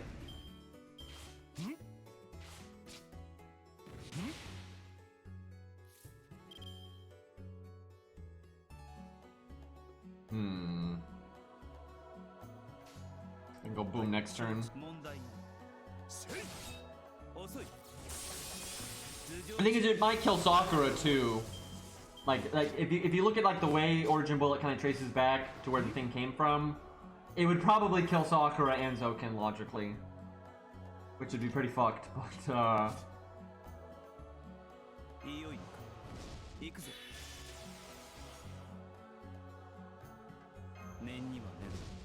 yeah, I think they would make up some nonsense for why it doesn't work, because they wouldn't want and it would depend, right? Like if Zokin and Sakura weren't supposed to be like the main bad guys of the story, then they probably would just have it wreck them, right? Kind of like how Kiara just gets, you know, completely bitch slapped by Gozen when she's not the main bad guy anymore, right? You know, plot armor. But if they wanted Zokin to be like the main bad guy, then they wouldn't have it work.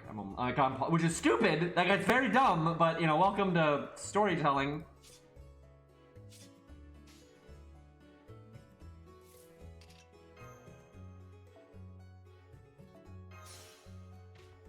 Should kill right here.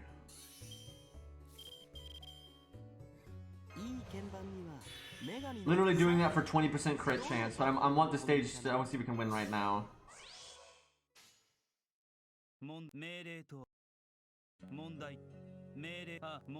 Why don't these have divinity?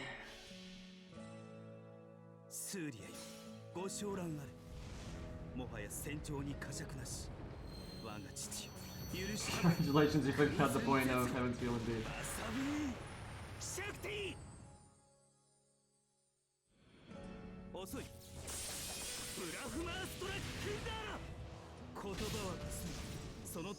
Yeah, you basically need to turn your magic circuits off and everything, if Origin bullets coming your way. The thing is, they don't, you know, they don't know what it is, so most Magi are obviously going to rely on their magic, so they're not even going to think to do something like that.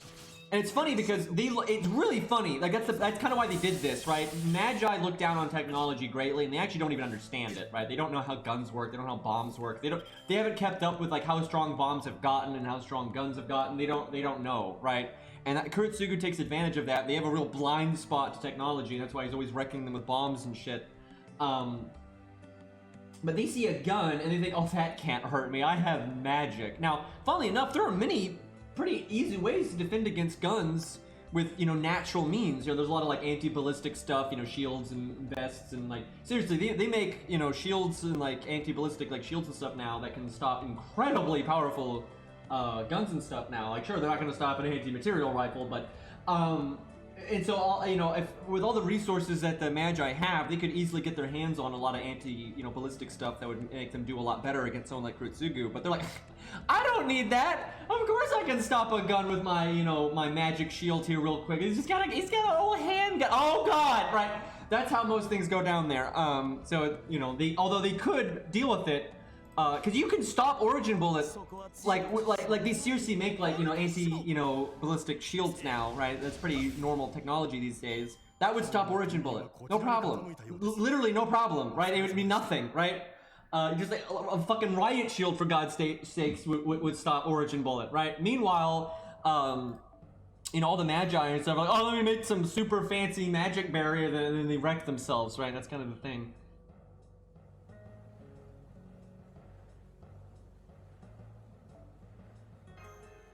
And I think, I can't remember. I'd have to actually read Fate Zero, like the book, not the anime. I don't remember if Kodamine had like observed Kurotsugu and kind of figured out what Origin Bullet did, or if he just got lucky, because, you know, Kodamine is not using his magic when he's fighting Kurotsugu, he's supplying the magic through the command spells instead.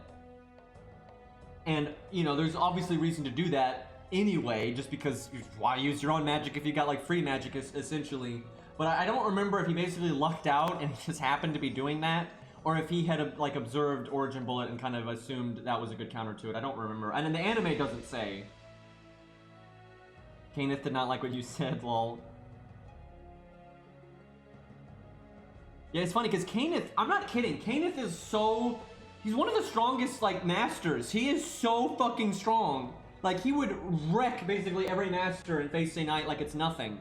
Right, like he is so freaking strong, right? Like his whole Mercury nonsense stuff. He is a really powerful master, and he has extremely good knowledge of Magecraft and everything. But yeah, I got absolutely shit on by Origin Bullet.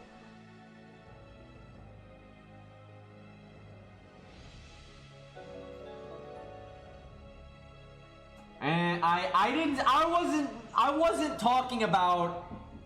talking about CEs, by the way. We're just, you know, Canis isn't in Fate Zero, guys. I hate to crush your dreams, but that didn't happen. But thank you for the sub, man. How strong is Kodamine officially? In his prime, really fucking strong. He's not as strong in Fate Stay Night, but like he's physically very strong for a human. You know, he's not the strongest ever, but he's very powerful and he's knowledgeable. He's basically knowledgeable in every field of Magecraft, but he hasn't mastered any of them. But that gives him insane versatility. The only thing he's abnormally good at is healing, ironically. He just happens to have a natural capacity for healing magic, which is very ironic, and he kind of did that on purpose.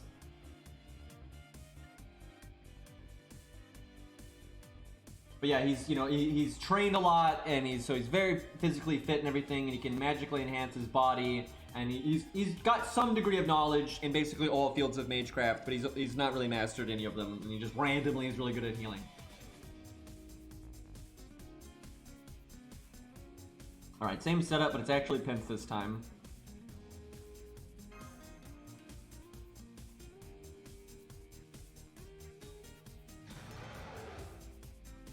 It's Big Boy! God, he is so broken. If you read his character material, he's basically Berserker Herc, but like stronger at everything. A bit crazier, which is, I guess, a drawback, but...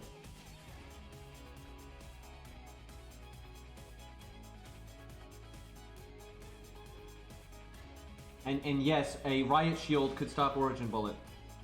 Because a Riot Shield doesn't have any magic in it.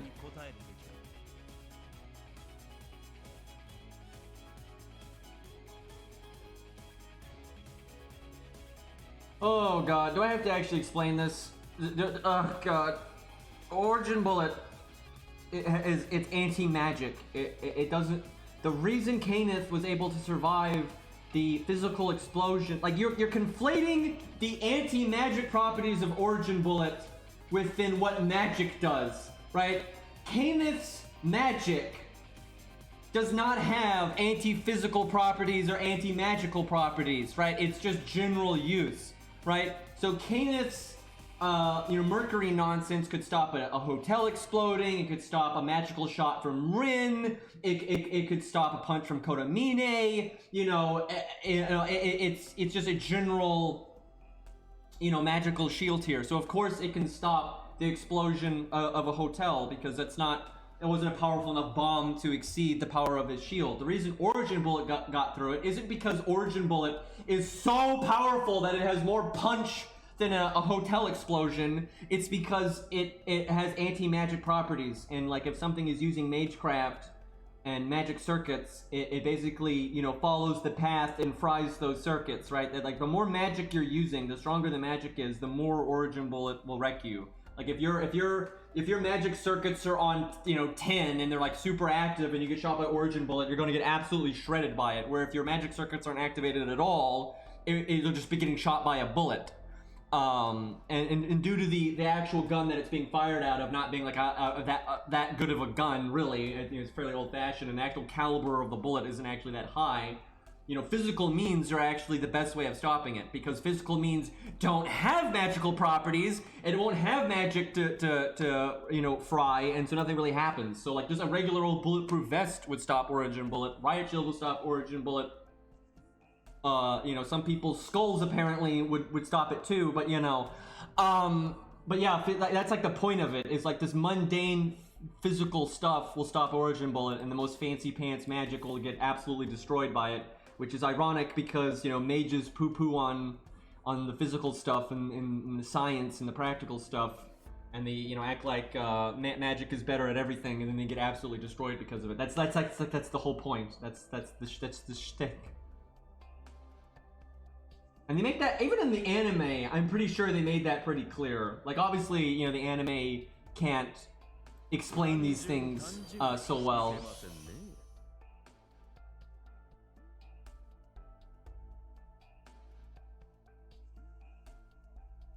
Dude, you are missing the point so hard. Like, what are you talking about? Like, it pierced... Like, are you not listening to the words that are coming out of my mouth?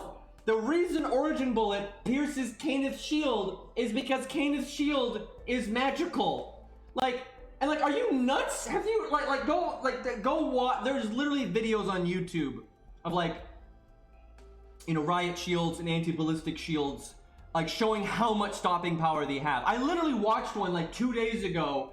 This guy was literally testing a riot shield out. And he started off with like, you know, 9mm, and then he went up, you know, he just started ramping it up. He used a fucking Desert Eagle, for God's sakes, which didn't work. And he went up to like a fucking sniper rifle and everything else, right? It is crazy how much stopping power anti-ballistic shields have, and it's absurd, right? There's nothing about Origin Bullet that's going to get through that. It's not a particularly good bullet, and it's not a particularly good gun. The reason it does so well against mages is because they're using magic, and that's what it does. Like, the reason the hotel explosion didn't wreck Cainith's shield was because the hotel explosion didn't have anti-magic properties.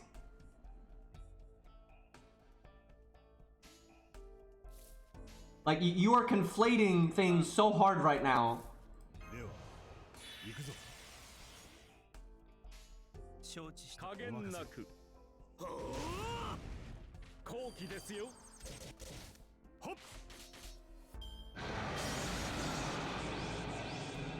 Man, this needs to be a skin.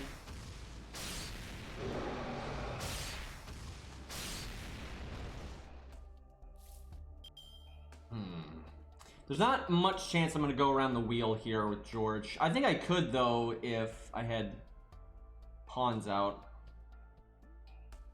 These are horrible hands, though. I don't want him to die this turn. I think I just heal and don't use guts. This is kind of awkward right now. I'm not, I have like no NP gain options. They're all in the third hand, I think. No, it's not if you have magic circuits, you're dead. It's if you're using your magic circuits. If you deactivate them and you're not using them, then you're actually fine. That's why it didn't completely wreck Kodamine, is because he wasn't using his magic circuits. Shit, George is still alive. Actually, no, that's fine. No, I wanted George to live. I want him to die this turn, excuse me. I should have already used this. I should use it turn 1. I make that a mistake a lot with Karna because I don't use Karna enough.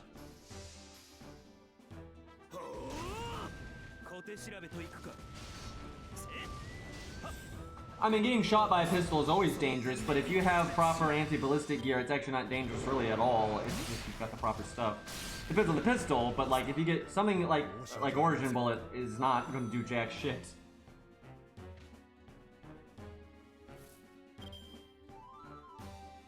I don't think people are aware of how much anti-ballistic technology has advanced.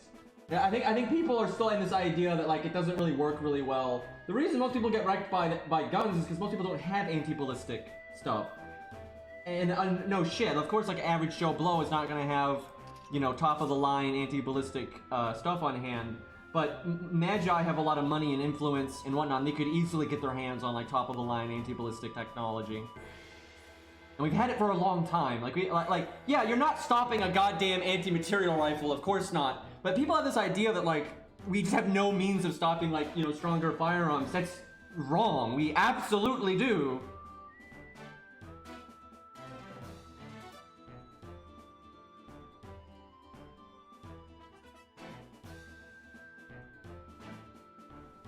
Okay. So I want to try. I think I can triple kill here.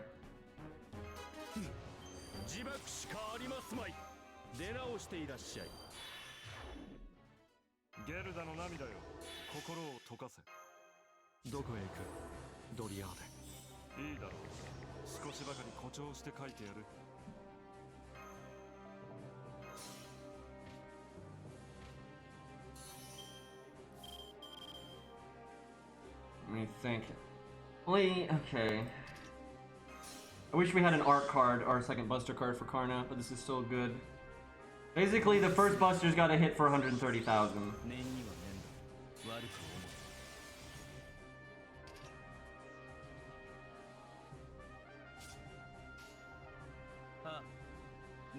Let's go, Karna. Big damn. Perfect. Yeah, we should triple kill here.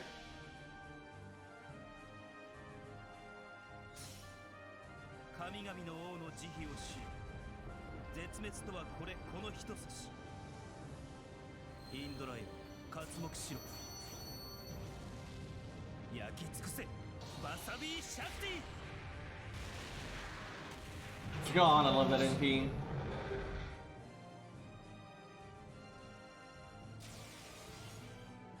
The extra attack should get the job done here. Maybe not. Damn it.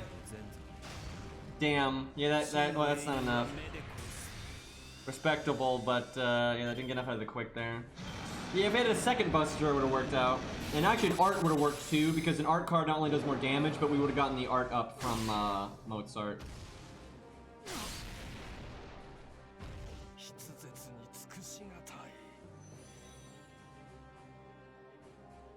I'm actually not sure he's dead, and they actually say in Lost Belt 1 that he hands the body back over to Kodamine, and Kodamine seems to be just like acting like Rasputin for the most part. So I'm not quite sure what's going on there. Because it pretty much says that like Rasputin doesn't care anymore after Lost Belt 1, and he kind of just hands the body back.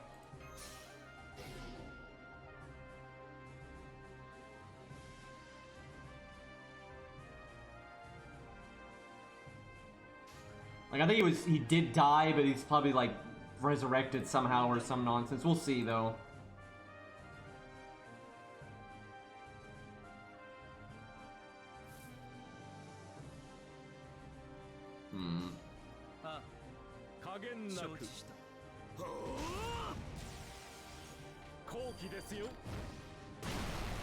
I wonder if when you get him down to, like, because you only have to take so many lives in this fight. I wonder if you get him down to, like, when he's only got that one life left, if you didn't triple kill if you go beyond it. Just cannot get Karna's art card.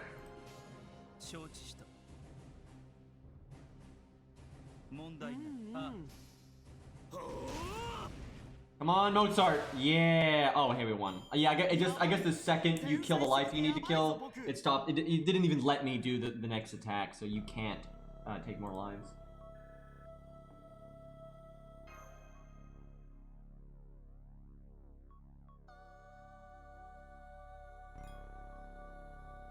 Yeah, Rasputin and Kodamine seem to be on the same page, but as far as I'm aware, Kodamine was originally died. But I guess he's not now. I honestly don't really get it, but they'll probably explain it later. I think they intentionally want it to be kind of mysterious what's going on.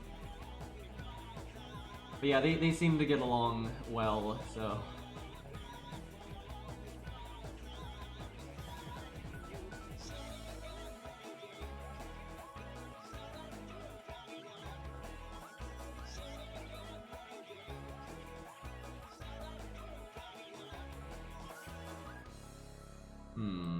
Okay, this is probably the one with Penth. Jumping around and shit. We can kind of use whoever we want, really. Kind of want my account to do it itself. Summon something kind of mundane. Mash or something. And then just not use our mash. Too chicken to use double mash, by the way.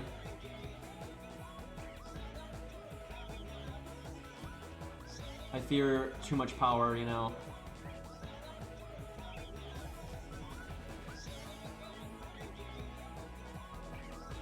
Alright.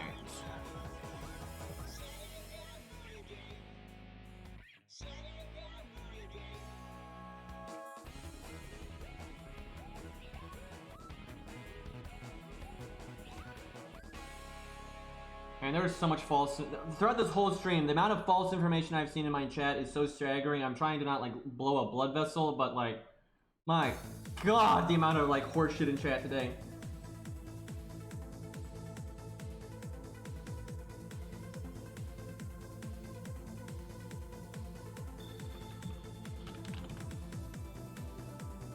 Okay,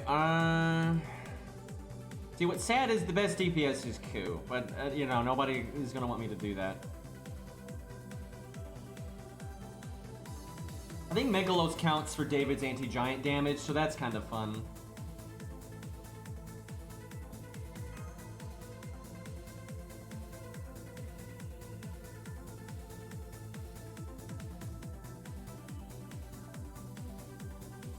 Definitely not going around the wheel on this one. Herc does not make a lot of sense on this team, but I gotta get the bond, so...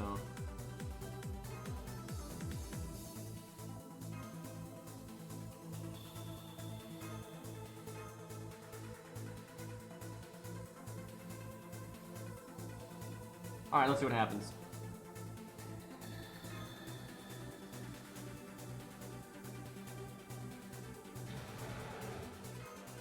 David's anti-giant thing's pretty picky though. There's a lot of like stuff that's giant that doesn't work on. It's more like humanoid giant. It's things like Goliath, basically.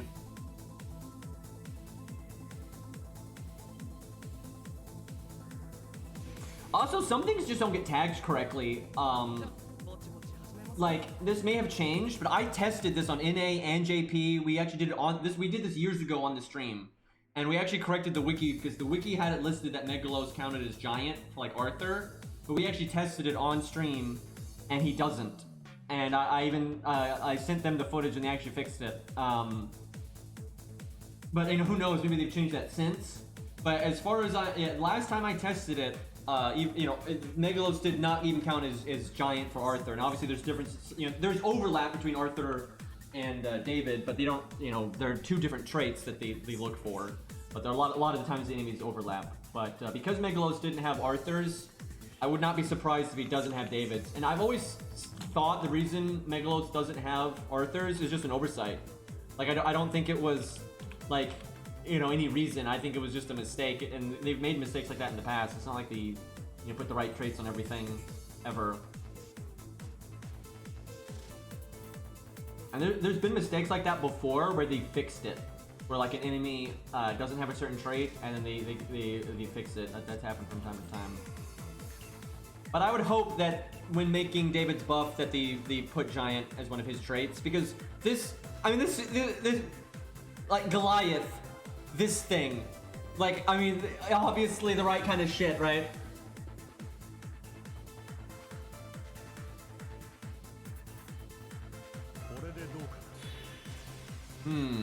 Hate this opening hand because all of David's art cards, like, this is crazy. This hurts the odds of, Robin getting an art chain really bad. Like, seriously, David has 2 art cards. No, I'm sorry. David has 3 art cards, and George has 2 art cards. That's 5 art cards for Robin to work with.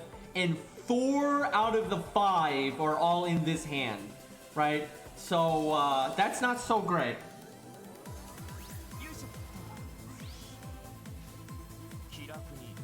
That David damage though, but I'm not even gonna take the chain. I'm gonna do the quick with art.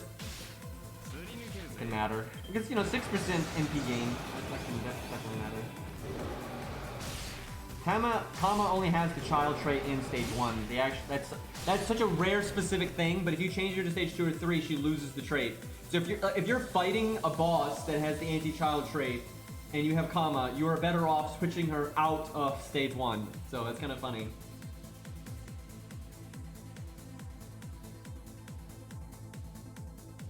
Wow. So, all of Robin's art cards are in the final hand. And every other art card in the entire deck is in the first two hands. So, that is literally the longest you would have to wait to get Robin in P game, right? Because it's in the third hand, so that's pretty rough. Oh,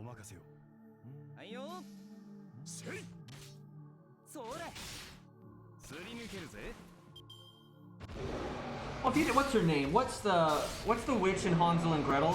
I don't remember that like if they did her, it makes sense for her to have like an angel style thing.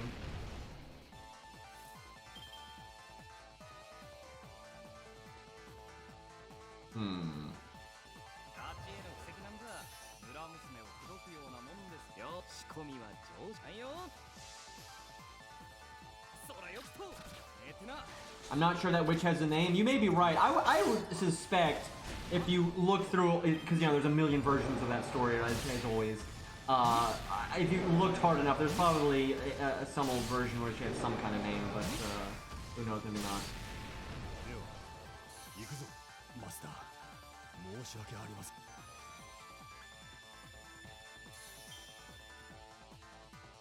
Okay. Fuck! Oh god! I was gonna be so elite! Like, see, oh god. I put I put the Star Bomb CE on Mozart, right? And then I could use Robin's third skill, right? So I could, have a really high chance of critting without using Mozart's, third skill, and then use it later. And I wanted to, like, use Mozart's art up and golden rule to, like, go around the wheel, right? And, like, try to, NP loop. But I got nothing for Robin, all David. I guess fuck it, David's is going ham here. Man, if you know what? I'm gonna put this on Mozart. Like, him dying this turn would just be the worst.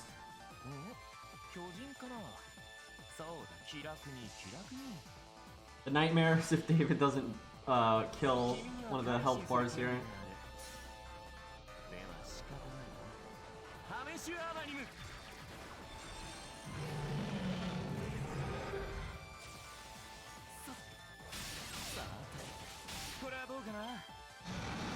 Crap!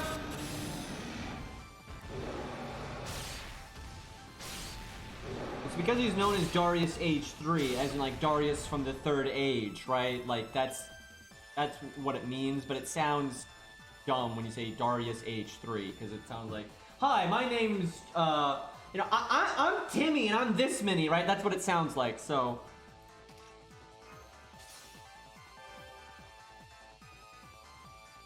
This sucks. This sucks so bad. I guess we NP anyway. That's such a goddamn waste, but we try to like get overkill or something. This sucks so bad. All my value, it's going out the window. I blame the deck for this one. This was like, there's a lot of deck combinations that would have worked out just fine for this team, but that was just so bad. Like TF was fucking designing my deck there. Wait, what?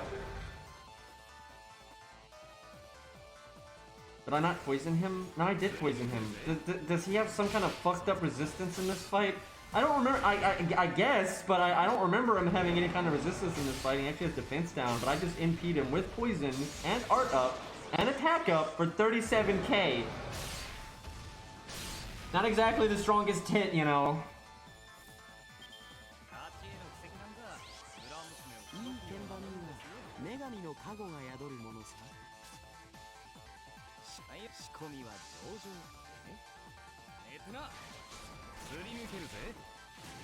Wait, it was 370? Okay, excuse me. I swear I thought I saw 37k and I was just like, excuse me? Mega low roll, yeah, I don't think so. God, we could have had so many more lives taken off. I mean, it's not too bad, but normally you'd use David's first skill once you've lost health, but oh, I could just slap invulnerability on him. Yeah, let's do that, that's fine.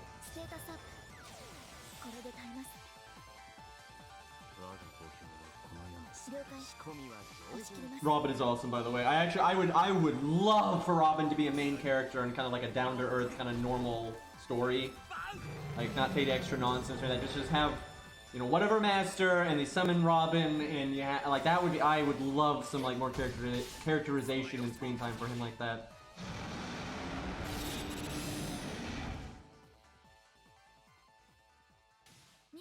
Oh.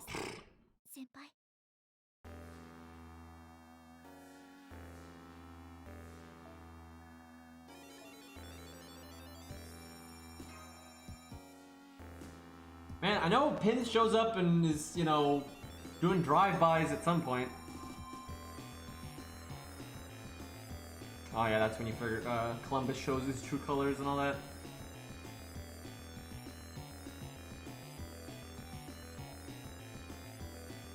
Probably this one. I think you fight Amazons and then Megalos again, and then Penth is doing drive-bys.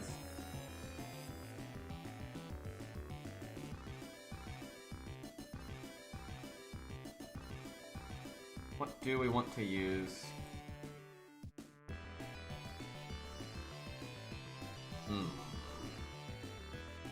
Oh, I got it. Doesn't make a whole lot of sense for this stage, but in terms of gameplay, it doesn't anyway. Give me a second. Gotta get on my ult.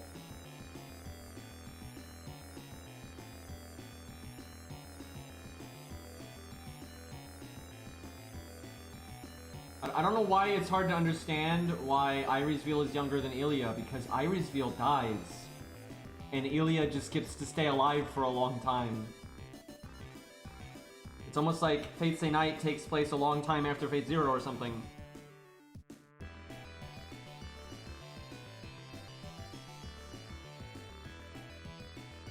Although, funnily enough, you can see this very clearly in the different Fate works.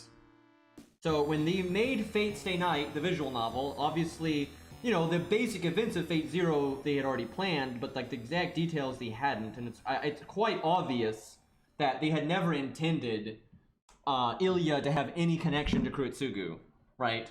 That they thought that up later, and they had not intended for Ilia to have been created that long ago, and to be that old in Fate Stay Night. And they have retroactively tried to change this, or basically. So if you look at like the art for Ilia in Fate Stay Night, you know, she looks like she's, I don't know, 8 or something, right?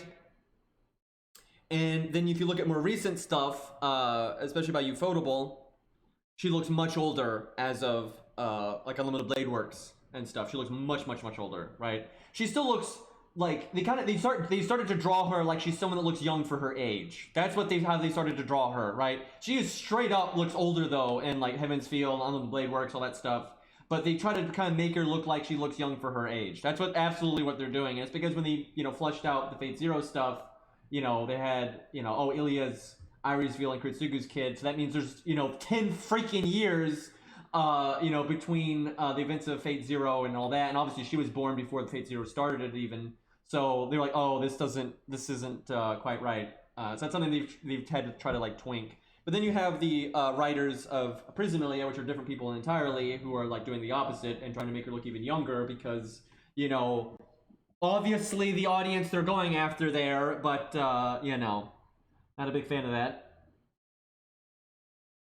I mean, she's obviously not physically a child, though, in like the way they handle Fate Zero. I'm sorry, Unlimited Blade Works and Heaven's Field and whatnot. Now, if Nasu ever like remade Fate Stay Night, like I don't know, I'm not the man, but I would imagine if he's not going to do this, by the way. But let's say Nasu made an, because you know ultimately, you know, the Unlimited Blade Works anime and Heaven's Field, those are just adaptations, right? They're just adaptations of things.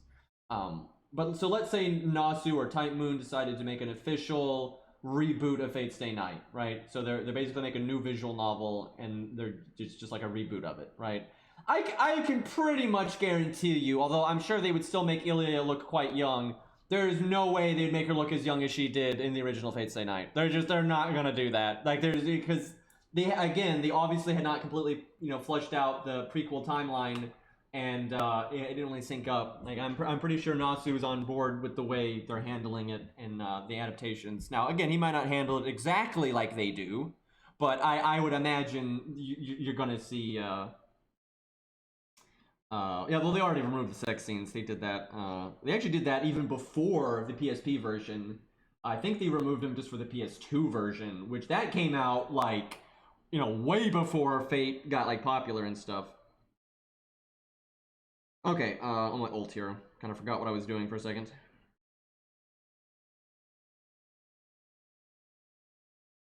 Wonder if Gwen could solo this. That'd be kind of fun. But I'm gonna do something different first here.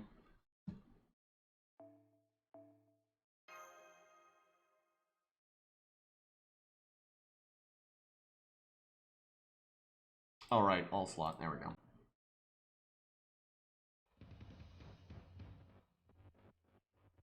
Now I want to use Arthur because of the music, but alright. So Amazon's first.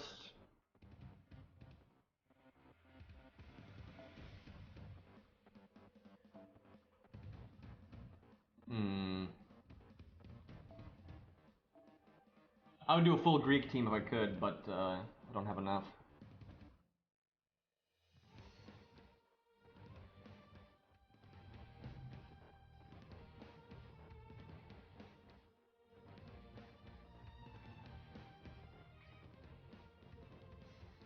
Yeah, I mean, homunculi can be created however they want. Like, you know, the Yggdrasil family or whatever, you know, they make homunculi that are already adults, and Irisville was obviously created as already an adult, and that kind of thing. And then Ilya's like, you know, some fucked up hybrid shit. Actually, the overwhelming majority of homunculi are created as adults, and that makes sense. If you're gonna make a temporary life form to like be a grunt for you, why would you create it as a child? Like, wow, this thing has a lifespan of like 2 years, and some homunculi have a lifespan of like months. It just depends. You know, like if you put a lot of effort into them, you can make homunculi have a pretty long lifespan. But the creators normally don't. They don't care if they have a long lifespan or not. So most homunculi are not going to have a particularly long lifespan, and why on earth? Why would you make a child homunculi? Like, yep, that's going to be a good frontline combatant against these golems coming at us. Let me, like, you make them adults because you want them to be able-bodied.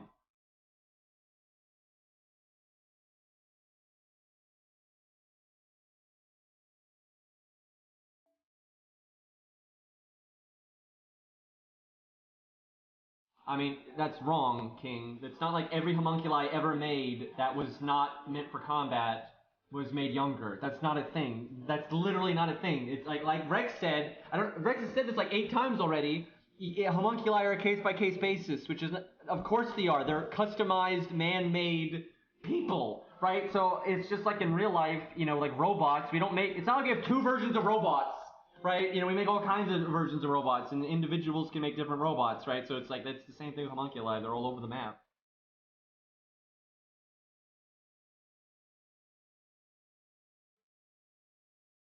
I don't know if I want George.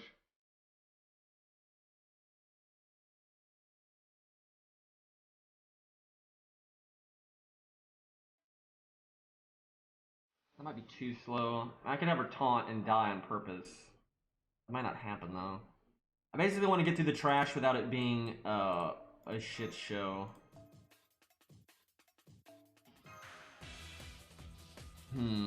Oh yeah, and Achilles is a writer, so free crits. That's kind of nice.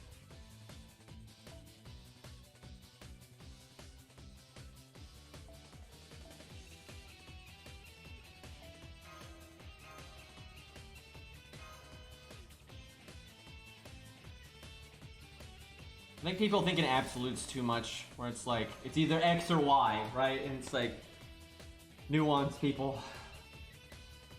And Mordred is a pretty much one-of-a-kind thing, where literally they've never actually explained this very well, and they probably never will, and that's probably for the best, and I don't even want to talk about this, but, so, you know, basically, you know, Morgan did the deed, right, with Arturia, and then she changed her, like, what was in her womb to be more like a homunculus, so she could, like, but she was, like, legitimately pregnant, but she intentionally made it more like a homunculus, so I guess you could control it more, right, and make it more like she wanted.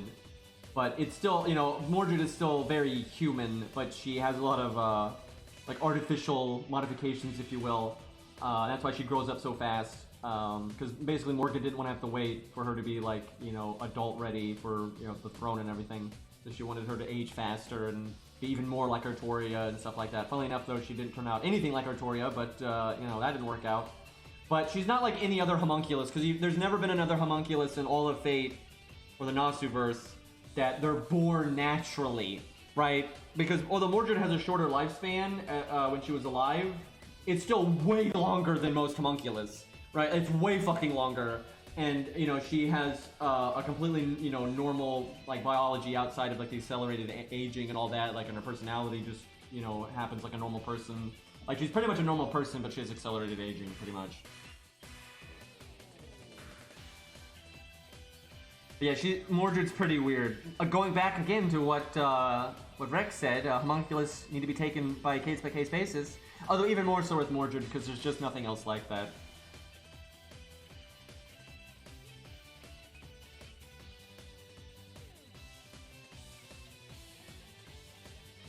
Okay, let's see.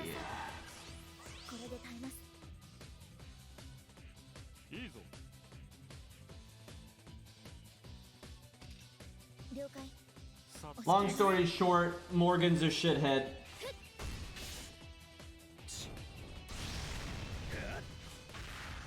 Actually, Mordred really was her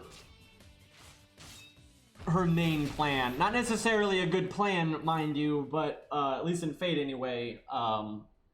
Like, she had tried, up to that point, she had tried many things. This is, like, seriously, this is how it is in Fate, just like in a lot of the real stories. She does try all kinds of stupid plots, and none of it works out, right?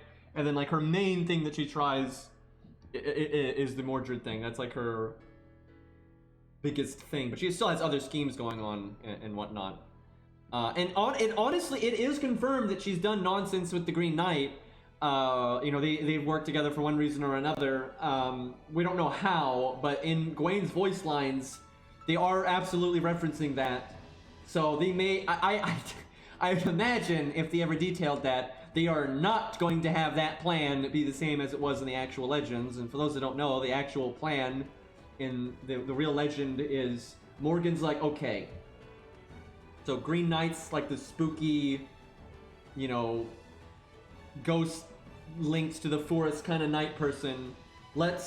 You'll go to the court of Arthur, and because you can survive this, you'll cut your own head off, and the shock of you surviving that will kill Guinevere through shock, and that'll destabilize everything, right? Like this did not work. Surprise, surprise. That was an actual plan, so I'm really glad it didn't work, by the way. Like, that'd be some, like, really dumbass Bronze Age thinking. Like, if you look at a lot of old-time stories, you know, they have sometimes really silly shit like that. So I wouldn't have put it past some crazy old version of the story to be, you know, cuts his head off, and then Guinevere died of shock, right? But that doesn't happen, obviously. Yeah, that's an actual story.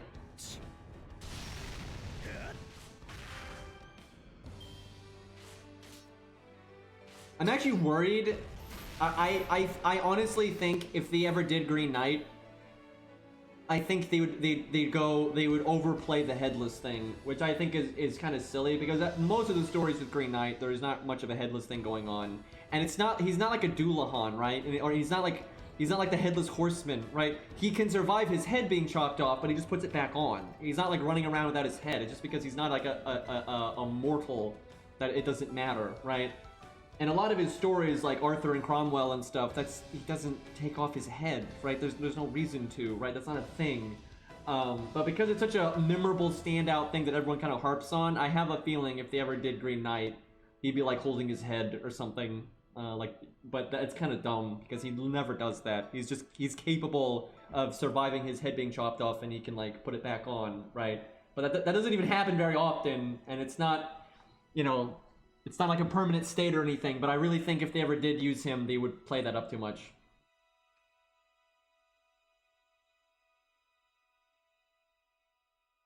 skill animation Penth. Yeah, I can see that too. Yeah, technically axe wielders can be sabers, but they never are because this fucking game, you can't, they gotta be berserkers though, so. Honestly, I legitimately think they forgot that they ever said that. Like, I legitimately think they forgot that they ever said that, you know, sabers don't have to use swords and whatnot.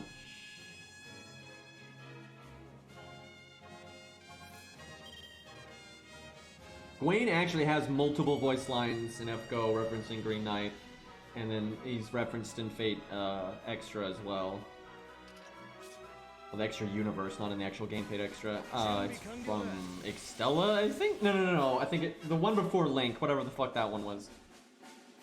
Okay, this did not work out the way I wanted it to at all, and I should have used his Han's skill on himself, but it's too late for that now.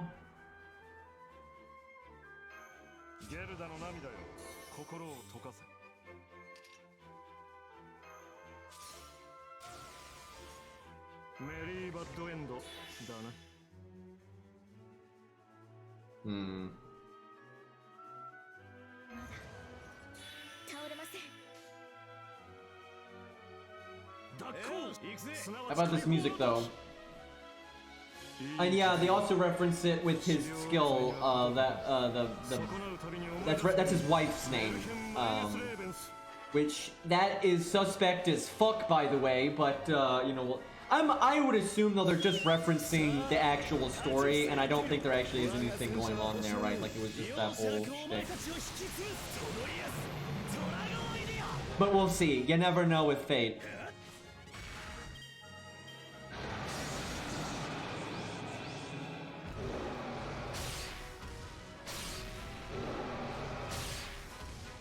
Everyone makes the joke that they're going to use, if they ever use Green Knight, they'd actually use his wife instead, and I'm hopeful that that's not the case, but they might do that just because, like, hey, we already mentioned her once.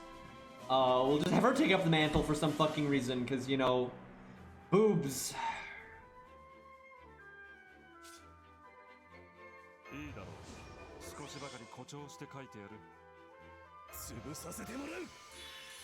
Give me that NP gain. Look at this combo. Oh, I actually wanted Mash to die. That was a big part of the team. I honestly don't think I think they might use Green Knight someday, but I don't think FGO will. I'm very doubtful that they would. They might, you know, he's got, you know, they've mentioned him several times and everything.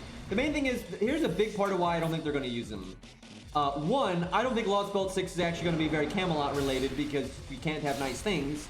And even if it is Camelot related, they are they are not going to use Gwaine again. He was out of all the Knights of the Round, he was like the most prevalent, other than Bedivere, I guess, in the Camelot singularity, which wasn't Camelot, by the way. And Gwaine has had so much screen time in Fate Extra and you know, the anime that must not be named. So there's no way they're going to use Gwaine in any serious capacity, right? Window dressing at best, or dead on arrival, right? And probably just not even there, period. And the only way I would see them using Green Knight is if they wanted, because he's so much more famous for his like stuff with Gwaine that I don't think they would use him without Gwaine. And because I don't think I see them using Gwaine, I just don't see it happening. I hope I'm wrong. And they use weird random, I mean, they used Ricky Boy, for God's sakes, right? If Ricky Boy can get in, theoretically, anything can get in. But that doesn't mean it's likely, because Ricky Boy wasn't likely, it just so happened to be the thing, right?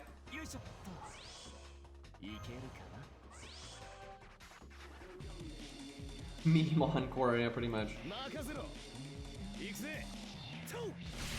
Lost Belt 6, Camelot Strikes Back. I read that, and I saw that in the side of my eye. I read it as Counter-Strike. I saw Lost Belt 6, Counter-Strike. Which I'm honestly expecting it to be more like that, if anything. That seems more likely than it to be very Camelot related. Ricky Boy was one of the few times they added something and I didn't know what it was. I'm normally really good at that kind of thing.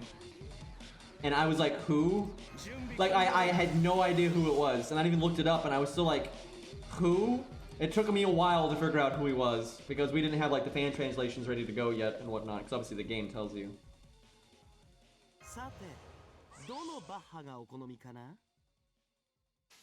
David, can you do?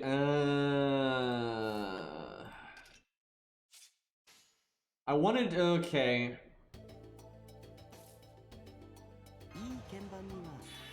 Come on, David, impress me.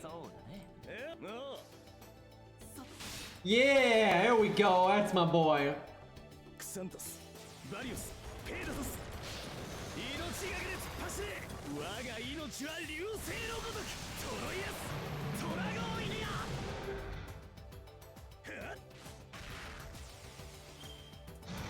Damn, the NP didn't quite do as much as I wanted there. I wanted to crit the next one. Oh yeah, he like retreats. Oh shit! I forgot about this. I should not have brought Mozart. I should not have brought Mozart. Mozart should have been something very different. I was thinking burst, just get it over with, right? But well, this is a thing.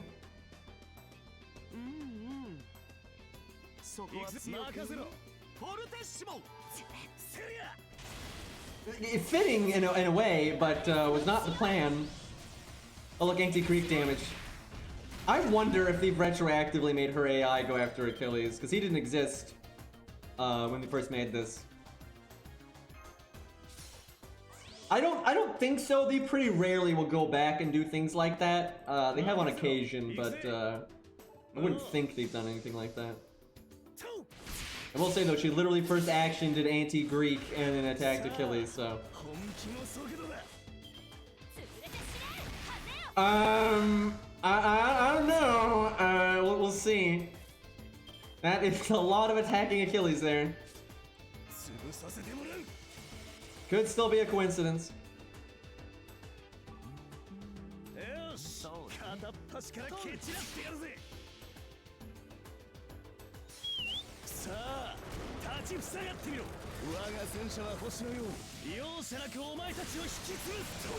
We're gonna have to make some serious changes to this team though if we want to be thematic. I don't remember how many health bars we have to get. Okay, I feel pretty confident in saying they retroactively changed it for her to do that because that's pretty unlikely. I mean, literally, first action was anti-Greek and bust her up, and then she did nothing but attack Achilles a bunch. Okay, we gotta try this again. Hold on a second. Yeah, she might just go after Greek mythology males, that's true. But, it'd be interesting to see if we put two of them out, like get Leonidas out and Achilles out and see what happens. But there's definitely some custom AI there, for sure.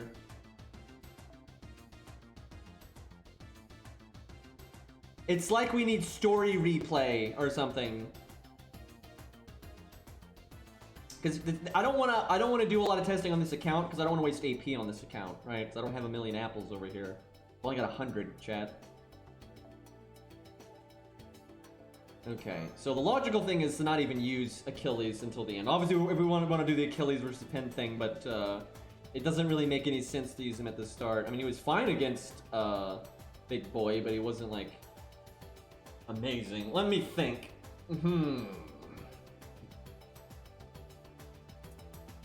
Dude, it really is. I know people make fun of me all the time with my apples, but it really is only 100, right? Like, you can go through 100 apples if you try.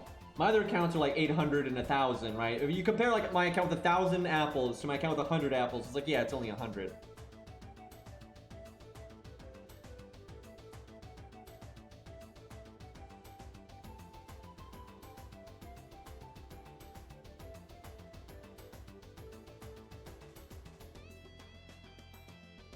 Rex, I tell you, sometimes it's just you can't facepalm enough. Remember that emote I sent you earlier, Rex? That's how I feel with some in chat right now. Like, just keep digging, just keep going. All right, what do we want to use here? Let's see. We want something with punch, but then some staying power. Because we actually don't want to cycle too much. I guess Ku makes sense. You might have heard, but he's kind of good.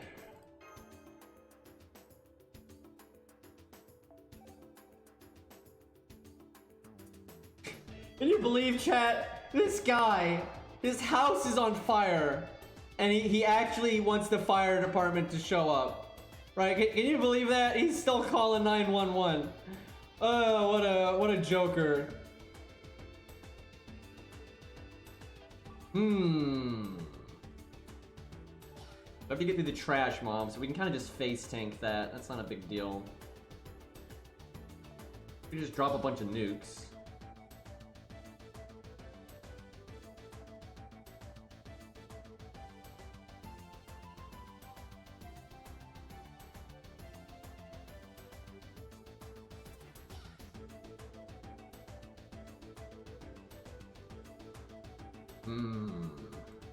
So the problem is, I kind of need Mash and Achilles on the field at the same time. That's going to be kind of awkward.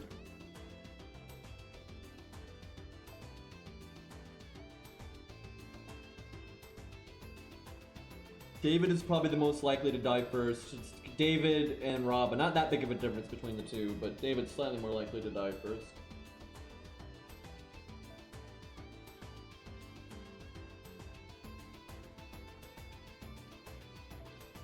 Very skeptical about this Hans pick here.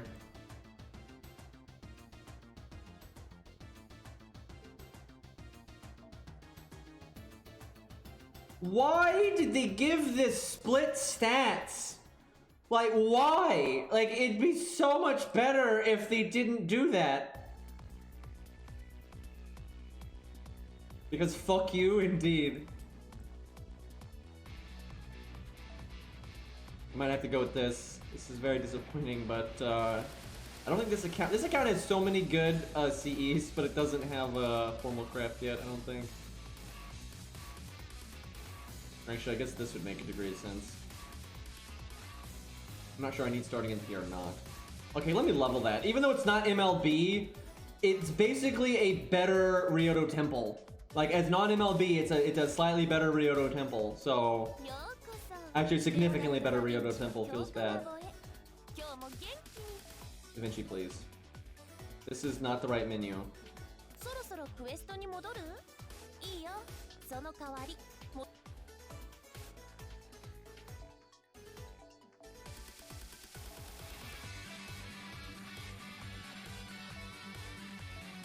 You know you're desperate when you're resorting to this thing when it's like, you know, so suboptimal when it's on MLB.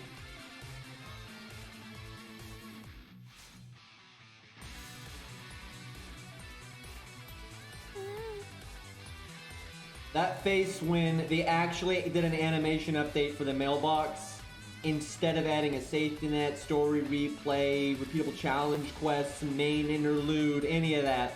Ushi animation update, Leonidas.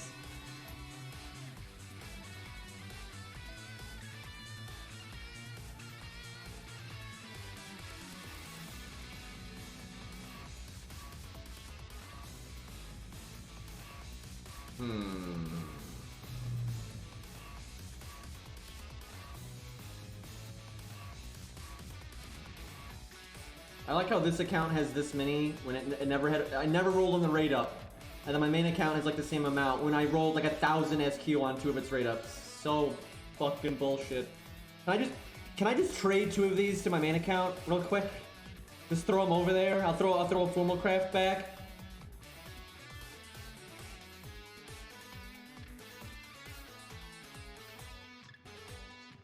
K-scope seems like overkill. We have the trash mobs. There's not that many trash mobs. Fuck it, I'll just give him the other one. Should've leveled it too, but whatever. Yeah, that makes more sense. Alright, I'm not crazy about Hans here, but... Yeah, I know, I'm waiting for a Tesla banner too.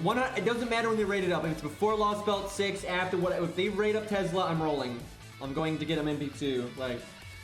Give me that shit. I don't even know how much SQ I have on my main account right now. I've kind of lost track because I haven't been playing my main account much. I've just been autopilot with the farming. I know it was 1,000. I think it's close to 1,800 now. Not that close. It's 1,730. Okay. Might regret doing that with Ku out, but we'll see. Alright, there's Lancers here. Shit. And we got all Archer cards. Fantastic.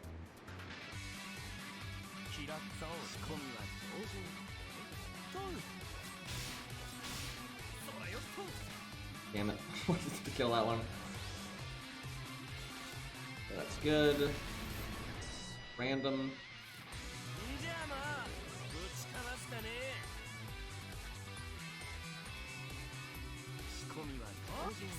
Honestly, I probably should have used Q's gut skill, even though it would never go off, but it'd be back by the time it comes back, so I could have just gotten the attack buff for free, basically.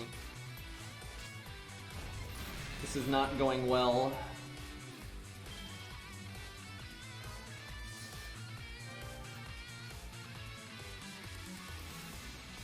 Not the start I wanted.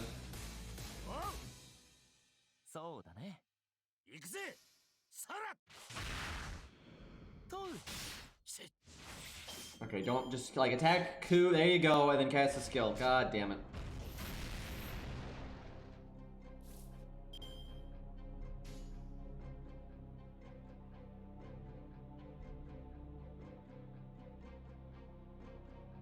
I don't want him to crit. Well, I don't think he'll kill even if he does crit. I don't think.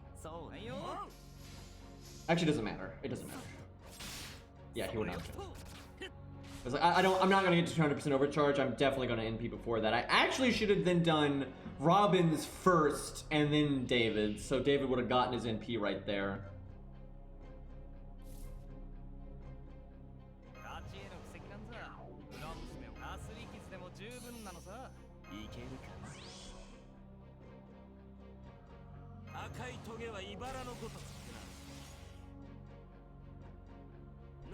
I don't know if I should use Ku's. Ku hits pretty fucking hard. But I don't think Robin's without other buffs would break. Maybe I do this. Is this enough? It's gonna be close. Might be a wee bit short. Probably depends on alignment and high-low roll. If our alignment's good and we happen to higher roll, I think we're fine. Okay, that didn't break, but the normal attacks will, so.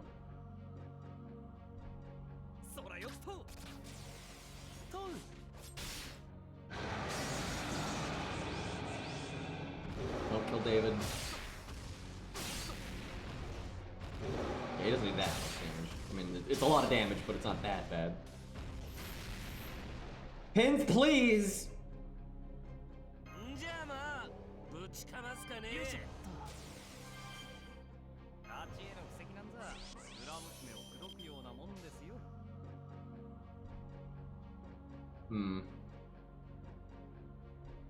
Who's gonna do more damage?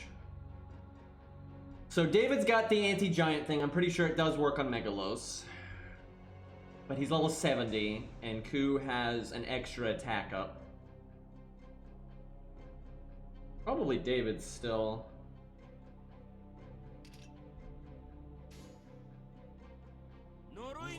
Really awkward for the overcharge and first card bonus, but oh well. And this gives the defense down to David too, where David's overcharge doesn't do anything for Ku, so this is better.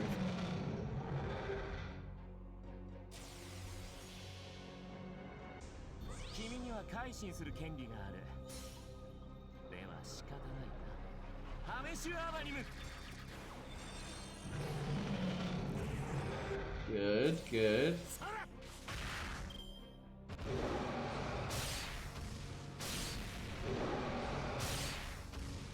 I actually kind of want David to die, so there you go.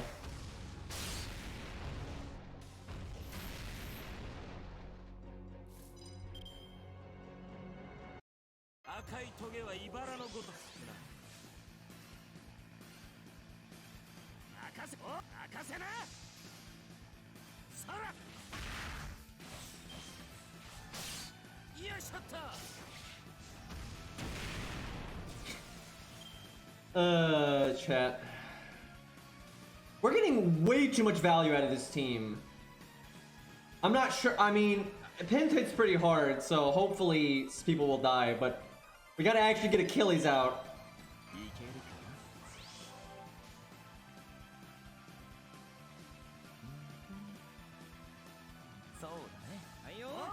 It's almost like these are really good 3-stars or something.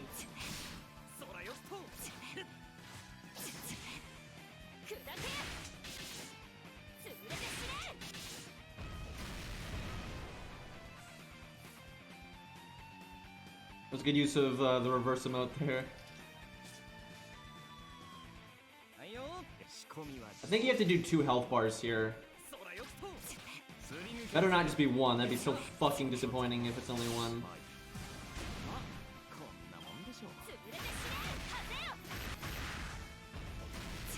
Well, he is known as Irish Hercules, so...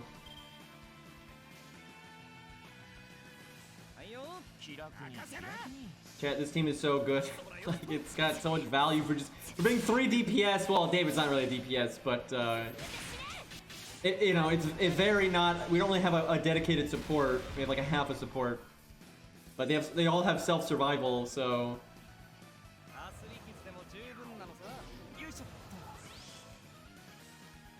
David kind of is a DPS though, because like, if you look at all of his abilities, if they were all selfish, if his attack up was only for himself, if his evade was only for himself, and his defense up is only for himself and his heal, he would still be a good DPS. It's like, okay, he's got an evade, you know, can remove fear at least, that's not much, but it's something, and then you got the self-attack buff, nice big heal, defense up, upgraded NP, has sure hit, skill seal, niche against, you know, that's a perfectly reasonable budget DPS unit, right?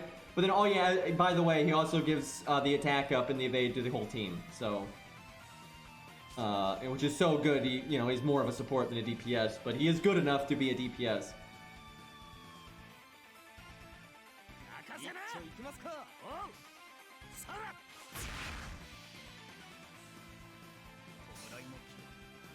Now, before he had his upgraded NP, I'd say he would have been a pretty lackluster DPS. But since he got the upgraded one, he's actually, you know, okay.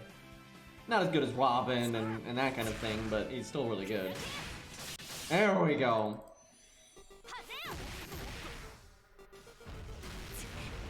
Ugh, Megalos giving Penth a bloody lip there.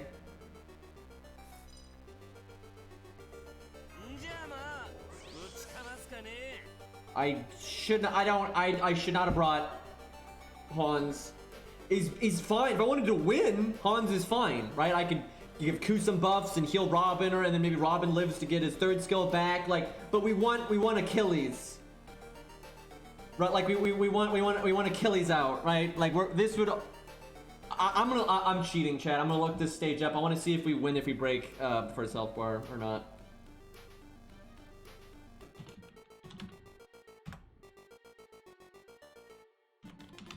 I don't even know what chapter this is. I'll figure it out. Alright, where is this here? 1.5. Agartha. Roll way the hell down.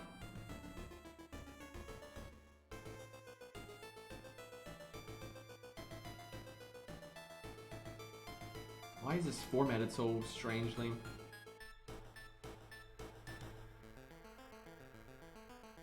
Alright, here we go.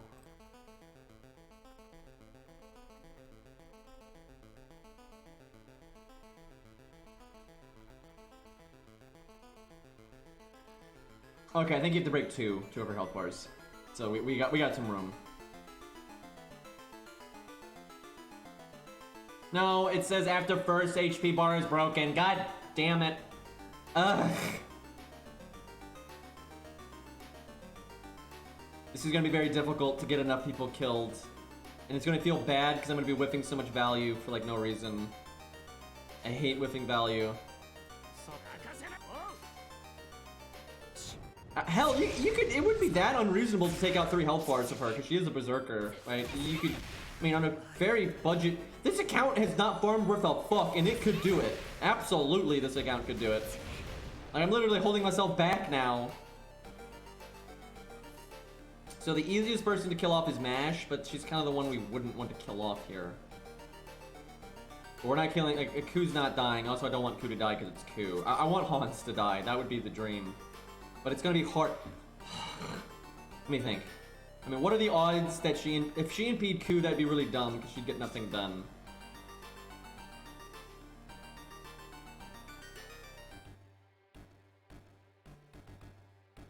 By the way, Ku can win the fight right now, but fuck it, we'll just do this. What a waste. What a waste of Mash, man. So much Swift value going on here.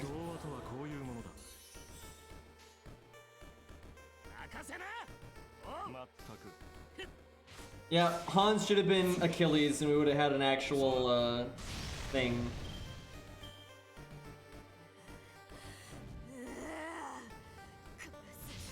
By the way, Mash had a sticker on her chest plate that said Achilles. We sent her out with that.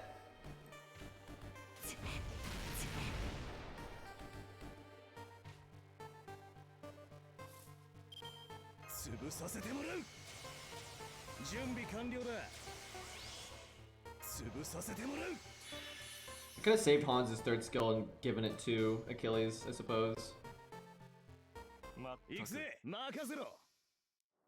Well, this wasn't very dramatic. We fight her again though. We'll make it better. We have like a bigger fight with her. And her trying to get the kill. Look, after all this time, I still have to use Hans' second skill. What a fucking joke.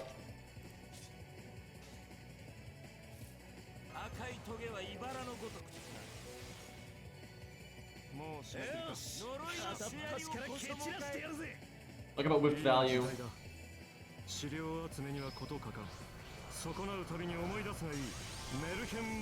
I think we might fight her for real next, actually. Either that or Megalos and Herc. I think it's Megalos and Herc.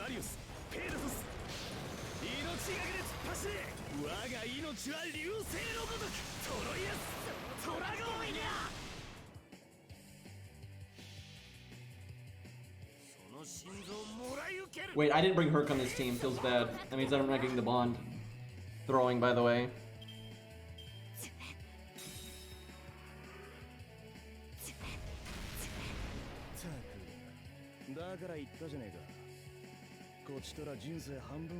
Look at that. Almost 2,000 bond for Herc going to waste, man.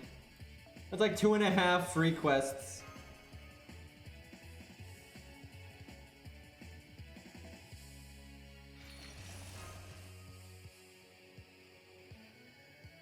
Oh, because Herc is jumping in, I get it. I get it, Chad. Took me a second. Should have reset, I thought about it.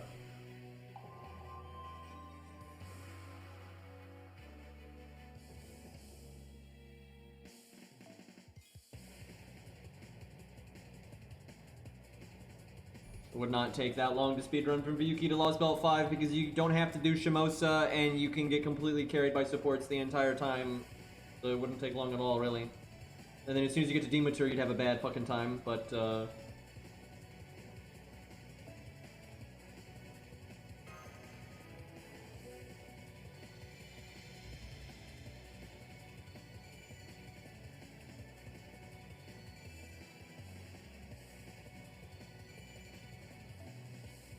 oh, right, this part. I think we gotta fight,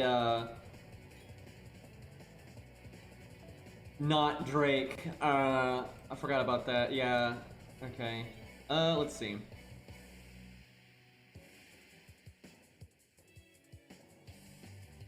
Why not? We haven't used her much. Not the 100 version anyway. I think there's a Hydra here or something.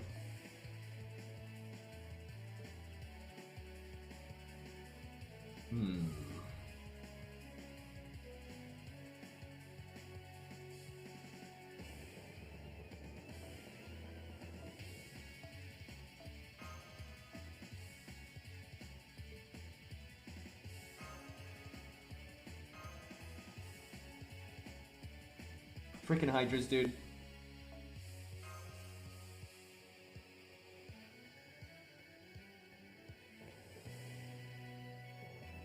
You can solo Gwain with Herc. He's done that a million times on him. He's done it without his Wansi, for God's sakes.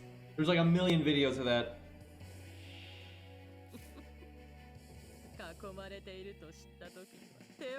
You can solo Gwain with so many units.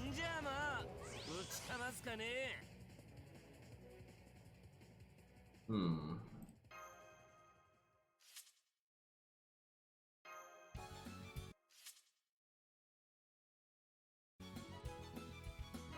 Merry bad end だな。ゲルダの涙よ、心を溶かせ。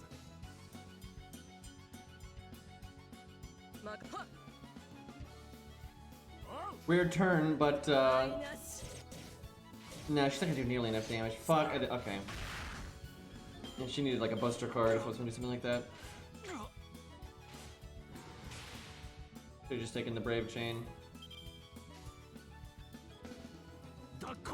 Doesn't really matter though. These guys aren't going to get anything done, and I'll have enough time to get my MP, so whatever.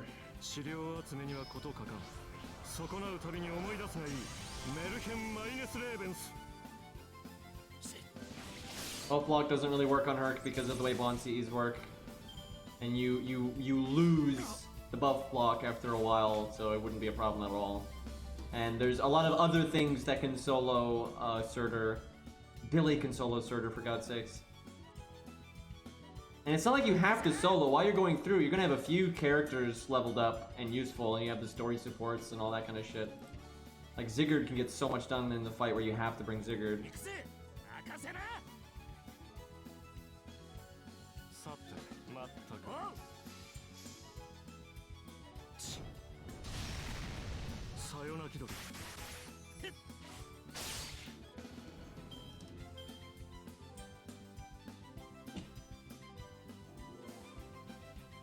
Like, if you go ham and you're just going as fast as possible, so you're not handicapping yourself in any way, you're using the strongest supports you can get your hands on, you're using the follow system, because you can literally force someone to be your friend with the follow system and that kind of shit. And you just level up a few key characters to be helpful. And for the few fights that it's like a real problem, like maybe the few fights you don't get a support, then you use command spells, right? So you could get through it very quickly. Now, you are going to hit a fucking wall if you play that way and you get to Demeter and Zeus, right? You're going to get absolutely shit on. I mean, you could still use the command spells or SQ revives and still get through it. But yeah, if you go super speed mode like that, and Demeter and Zeus are going to be a huge, huge problem. That's fine, you should be. Like, you shouldn't be able to play the game that way forever.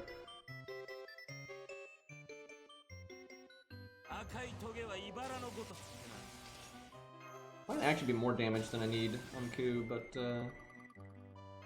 whatever. Shame I didn't get 100 faces in P in time.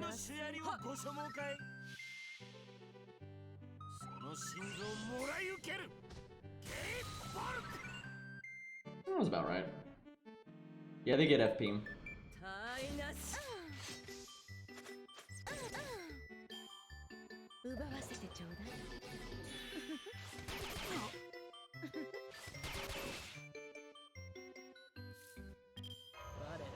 So I'd like to point out the only voice lines that you would need to record for this costume is the voice lines when you select a card, right? They made voice lines for everything else. So the fact that they never made this a costume is pretty weird. They're at the point now where it's like they do costumes like that now, but they don't do it until they're relevant, right? They've obviously been willing to do it for a while because they did UHZ and whatever what was her name? Ilya's, Testament or whatever. But they didn't do that until it was relevant, right? They didn't do UHZ until MHX was actually relevant again. They'd probably been ready to do that for a while, they just didn't. So at this point, if she's ever relevant again, they probably would make it a costume, but I don't know if she's ever gonna be relevant again. Because, this game...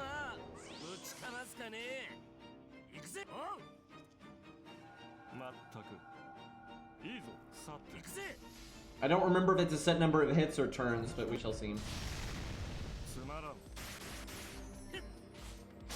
Because if it's hits, you should... Okay, no, it's turn. If it was hits, though, you should do the Brave Chain, but I didn't really care enough.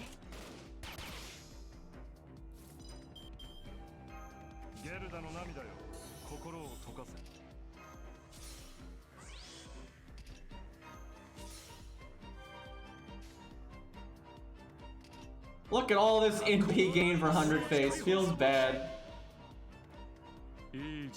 Did they not give Testament her NP line? That is so lazy, dude.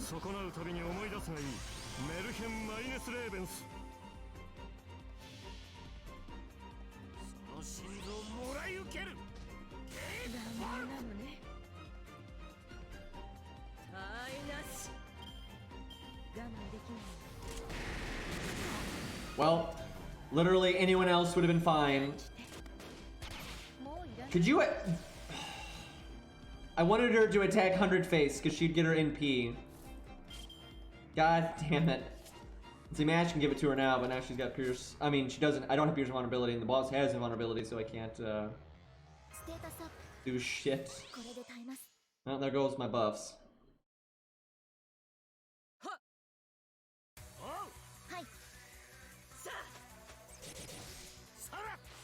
She's stalling, chat. Shoot mash, there you go. Nice damage.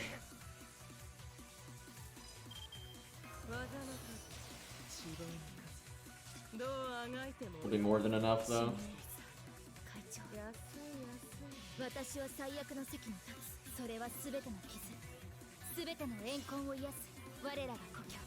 Honestly, I like regular Drake more, I would say. Like, stage 2 Drake is the best.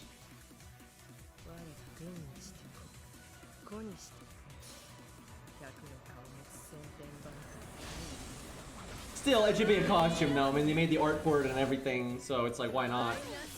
Okay, that was way closer than I thought it would be.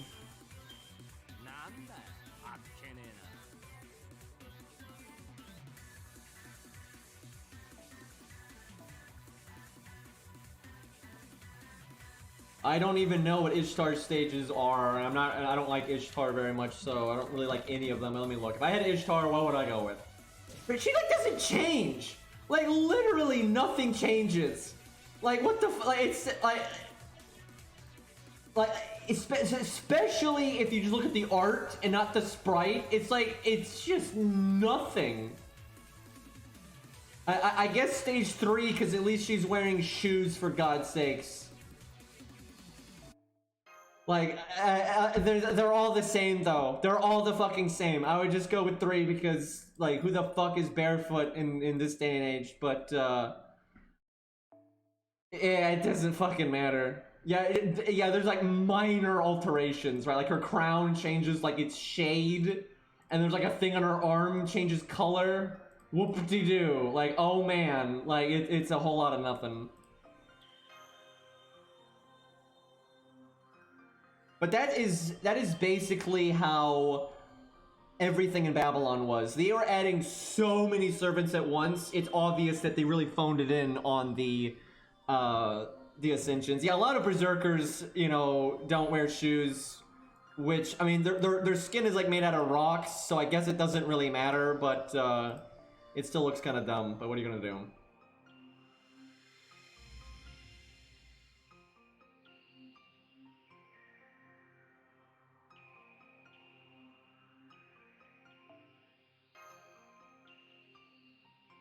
Like Enkidu, you know, nothing changes with Enkidu, right? They actually patched him so it changes more. It used to change even less.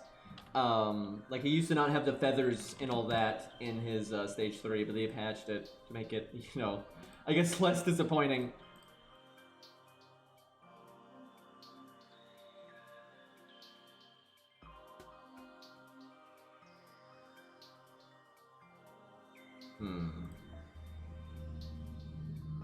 I mean, they're spirits, but they have a physical form, and it can still be damaged, and you know, yeah, they don't feel cold and hot. Actually, I think they do feel cold and hot. It just doesn't affect them the same way, but they can still detect it.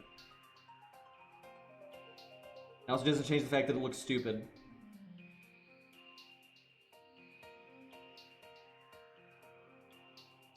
What is this? This might be Penth. This might be this. I think this is. Yeah. You fight trash mobs right before Penth. I remember. Let's go Achilles then. Be thematic. Achilles can actually solo this, I'm pretty sure. I think I have a video of that actually. Yeah, I do.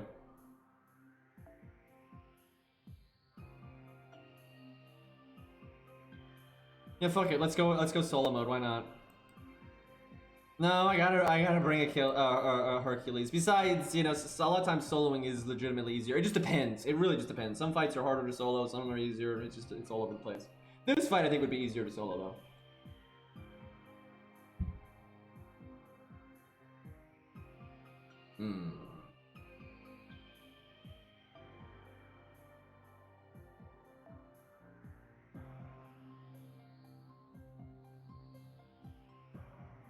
Yeah, they don't explain it. Honestly, if you summon Ishtar in Chaldea, it shouldn't have Rin, right? But fan service and, you know, whatnot. Pretty much whatever is shown in the main story is what you're gonna get when you summon, right? Like they're not gonna be bothered with it. If there's technicalities that mean it shouldn't be that, they don't care, and they're just gonna make, you know, bullshit a reason for it to be that. At most, they might change their personality, right? Like they have done that with some, like the twins are pretty different. And things like that, but generally speaking, because yeah, I mean, you know, people want they want Ishtar to be Rentarded, right? They want that, so it's you know it is what it is, and they're not gonna make like another version of her, like not like they might eventually, of course, but not like right after Babylon, where she's in the story, and then you got to rate her up, and you know obviously she was rated up before the story, but the version they made was for Babylon, right? So they're not gonna make two versions. They're gonna do double the work, right?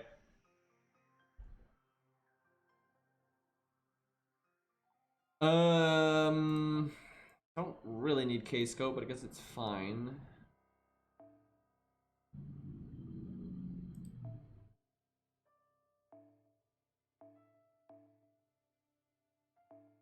Not good enough.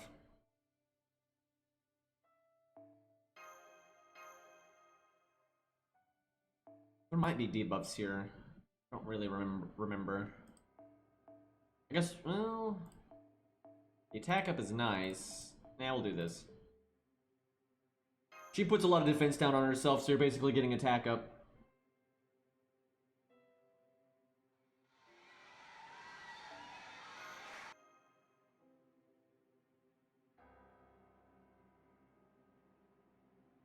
The thing is, truly, normal Ishtar is definitely a much bigger bitch, and you know, bad. But she's way smarter. Like, there's no way around it. She's way smarter. You know, Rin is not a tactical genius and never has been, right? She makes a lot of very, very, very, very, very bad tactical decisions and is, you know, an idiot tsundere, right?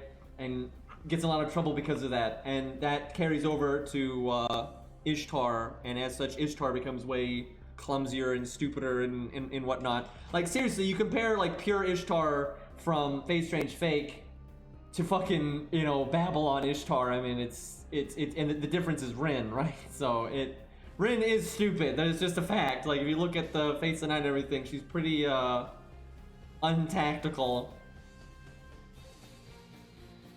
Strange Fate Ishtar is not a homunculus. She is possessing an homunculus. It's an homunculus that was having, like, that just basically died and had her mind wiped. So as they describe it, is she has no personality anymore. Like, the homunculus is not, because homunculus do have personalities, right? They're alive. But the homunculus she possesses, the way it was, like, you know, offering up its body, if you will, her mind was completely blank. So Ishtar is just getting a completely empty vessel. So it's just straight Ishtar. But her vessel is a homunculus, but it's still just Ishtar.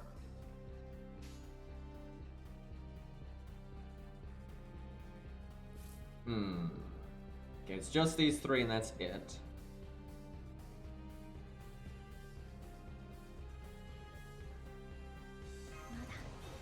So soft survival is not going to matter, so use all the soft survival now and use the hard survival for Penth.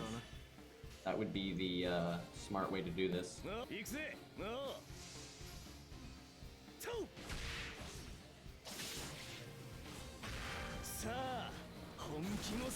I'm really looking forward to the next Fate Strange Fake book. I'm thinking we're finally going to see Enkidu getting serious.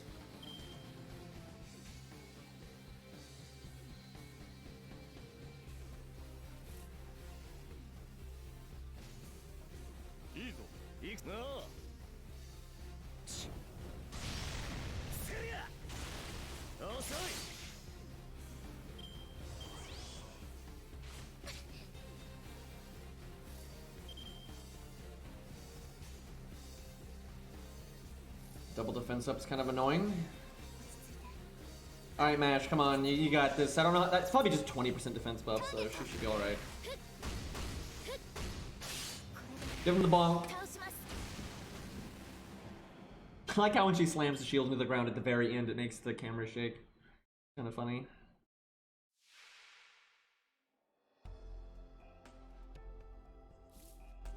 I know sad music feels bad. Should have cast this last turn potentially, but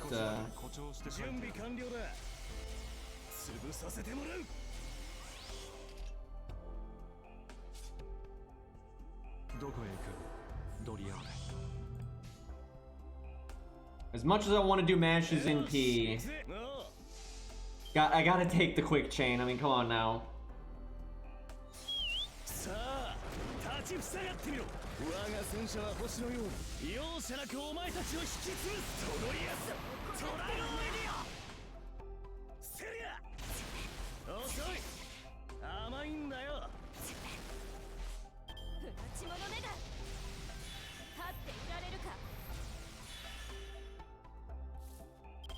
Literally what you're saying about Ishtar and Tiamat is completely wrong. It is not based in reality. You're on your own planet now. I'm not even gonna get into how many things are wrong with that sentence. I truly don't think the other 250 people in the chat actually need me to explain why that's wrong.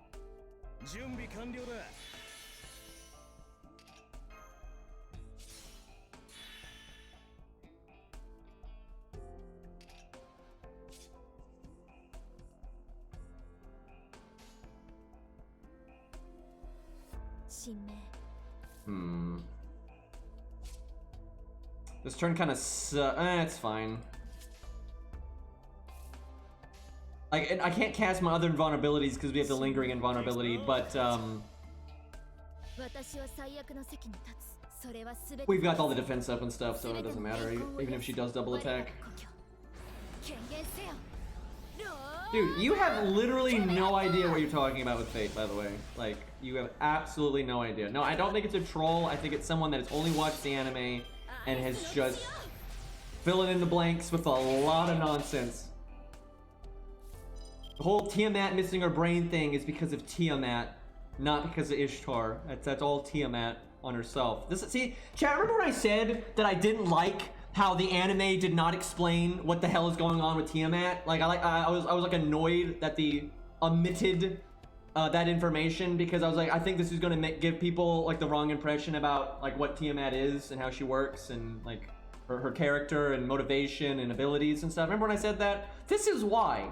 This is why, right?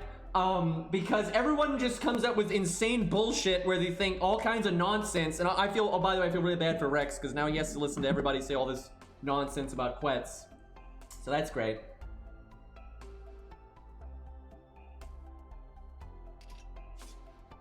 Okay, what is Penth doing? I remember her AI is like this. She really favors quick charging because she wants to get her NP as fast as possible. But what the hell, woman? Can you like ping off the shield?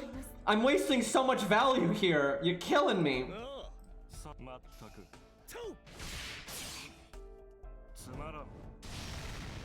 I mean, she got her NP, you know, she got it, and she's triple immune to debuffs. Okay, now she's got an attack up, okay.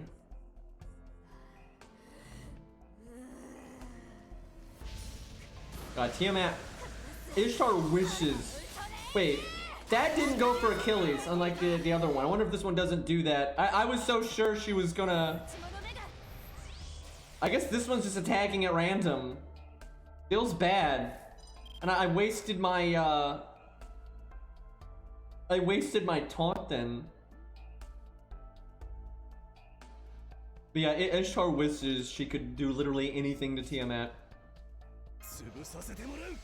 There are actually no gods right now that are confirmed to really be able to do anything to Tiamat. None of them can.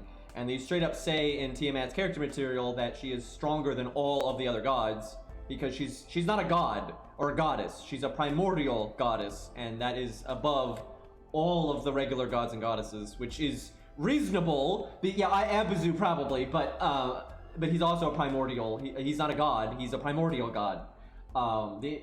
The primordial beings should be stronger than the regular gods and goddesses, and Tiamat is the oldest deity in human history. I mean, she's tied with Abuzu, but in all human history, Tiamat is the oldest deity, period. And not only that, but in her own story. So in reality, she's the oldest. Because for instance, you'll have certain stories where they'll say, "Oh yeah, the oldest being was this thing," right? Like even though those stories came after other stories, right?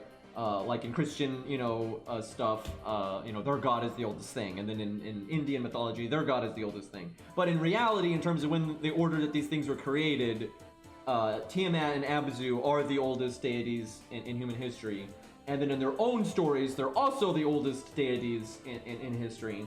And they undeniably influenced, many other stories and cultures and religions and mythologies and so on and so forth. Like primordial chaos from Greek mythology is derivative of Tiamat.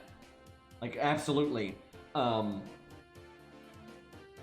And so she kind of deserves that status. And then obviously, never mind the fact that they said that, like in practicality, when you look at what her abilities are and everything, she absolutely is stronger than all of the other gods that we've seen so far. The only things that we've seen so far that like are on par with her are things that aren't just straight up gods and goddesses, be like primordial chaos, and like other beasts potentially, things like that.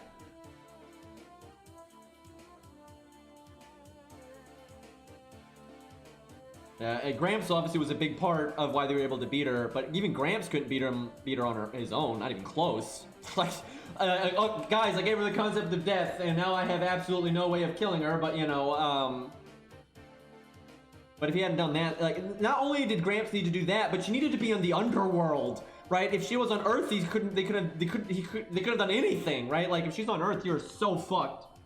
Like, they needed a Reshigal, and all that prep time to actually get Tiamat in the underworld. That's a huge part of why they're able to beat her. That's probably the biggest part. If Tiamat's on Earth, it's like, just flip me off now, right? Like, you're fucked. Like, literally no one's got anything, right? Like, it's not gonna happen. So they needed a Reshigal in the entirety of the underworld. A lot of prep time. Then they needed Gramps. And then they needed Merlin. And they needed Gilgamesh. And they needed, like, no one's got this mano a mano at all. And that's in the underworld, right? Like, they needed all that help in the underworld. Without the underworld, it's really not happening.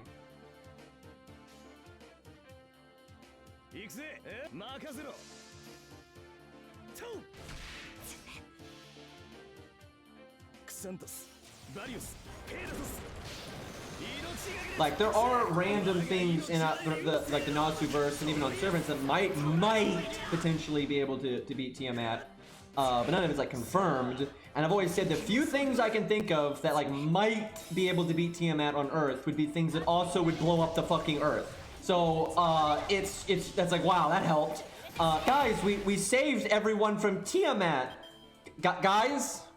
Like, where is everybody, right? It's not even good, right? I cannot think of anything that's been confirmed so far that would be, full power Tiamat on Earth that would not also do worse than whatever Tiamat was going to do. So now there are other things that might be able to, but they haven't been detailed yet. Like Abuzu probably could.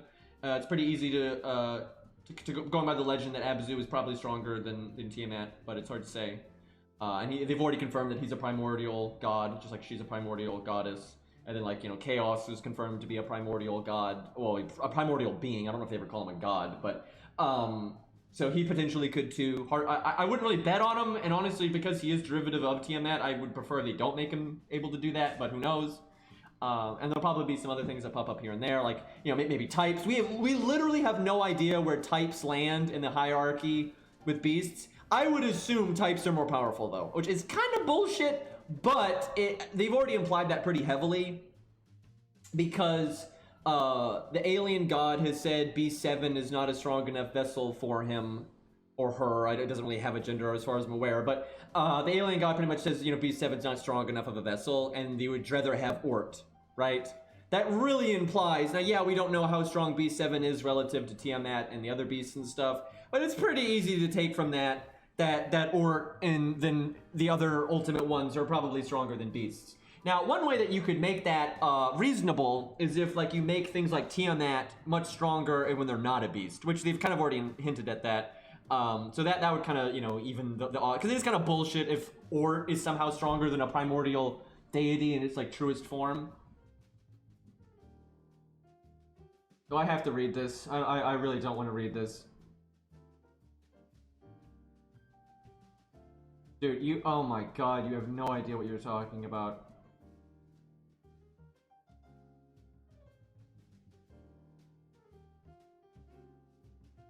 First off, oh my god, where do I even start with this? There's literally so much wrong in that sentence.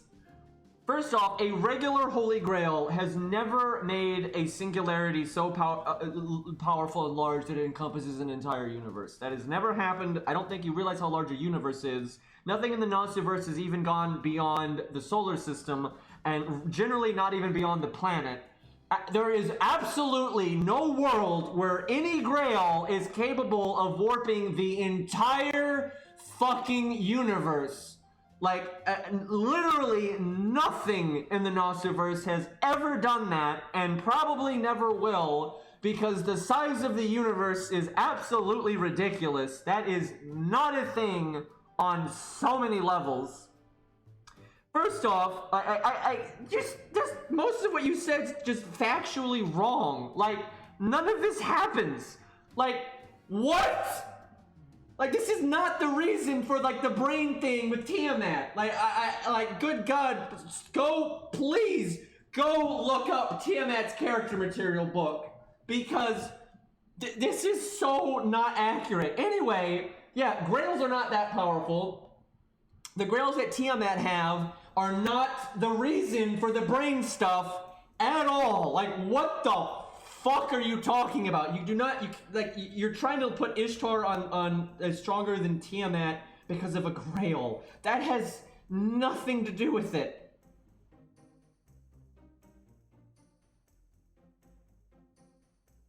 Guys, the Grail summoned Gilgamesh, right? And a lot of people have like defeated the Grail, right, and like blown it up and shit. And that means all of Zig guys, Zig can just grab Gilgamesh and fly him off to the other side of the world, to the reverse side of the world, excuse me, because you know, he did it to a Grail, and the Grail summoned Gilgamesh, so it's totally how this works. You know, there are certain feats that are like comparable, right? Like in life and in video games and anime and movies, there are certain like feats of strength or whatnot that are they're comparable to each other, right? Like how big of a mountain can you blow up? How much can you lift? How big of a laser do you shoot, right? Like those things you can compare, right? And in those cases, you can kind of do a 1-to-1-to-1, where it's like this guy versus this guy and this other guy versus the same guy shows that this thing is stronger than that thing, right? Sometimes you can do that. A lot of things you can't do that to because they're not comparable 1-to-1, and it's more, you have paper, rock, scissors type logic going on with, oh, this ability countered that thing. It's kind of like Arthurian got hit in the chest by Bolg instead of the heart because, you know, she got really lucky and she has a decent luck stat. That doesn't mean that everyone that ever beat Arthurian now can also get hit in the chest by Bolg instead of the heart. It doesn't work that way. Guys, remember Emiya? Emiya sniped Arturia in Fate Hollow multiple times and killed her. And so therefore, if Bolg tries to hit him, it's not going to hit him in the heart, right? Has anyone watched Monty Python and the Holy Grail? There's a great scene with Bedivere in that, where they're using very bad logic to deduce if someone is a witch or not. And I'm seeing a lot of that here. And not only am I seeing a lot of that here, I see a lot of that in fandoms in general, right? Where you see, you know, well, you know, witches are made out of wood, and wood floats. What else floats? A duck. And then so if this person weighs more than a duck, or weighs less than a duck, they're a witch, right? This is not how you deduce if someone's a witch, by the way, right? That's not actually logic. And see, why that scene is so amazing is because it's not just a joke, right? the type of logic that they're articulating in that scene is actual logic that people use. Obviously, they're not applying it directly to a fucking duck and a piece of wood, right? But like the steps in theory that they're going through is actually things that some people do, especially in the older times. But even today, people are that fucking stupid.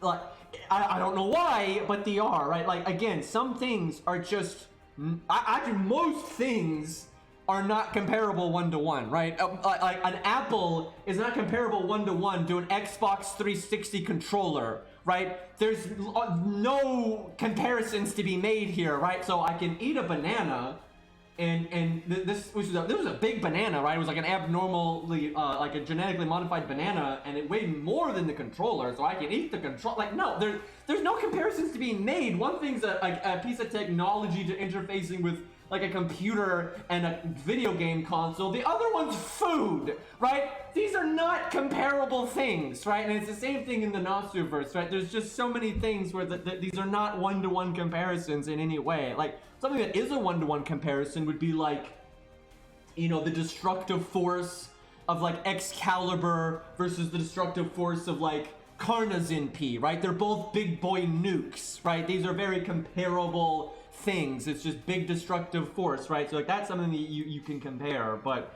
Jesus Christ, this Tiamat Ishtar thing isn't even in the slightest.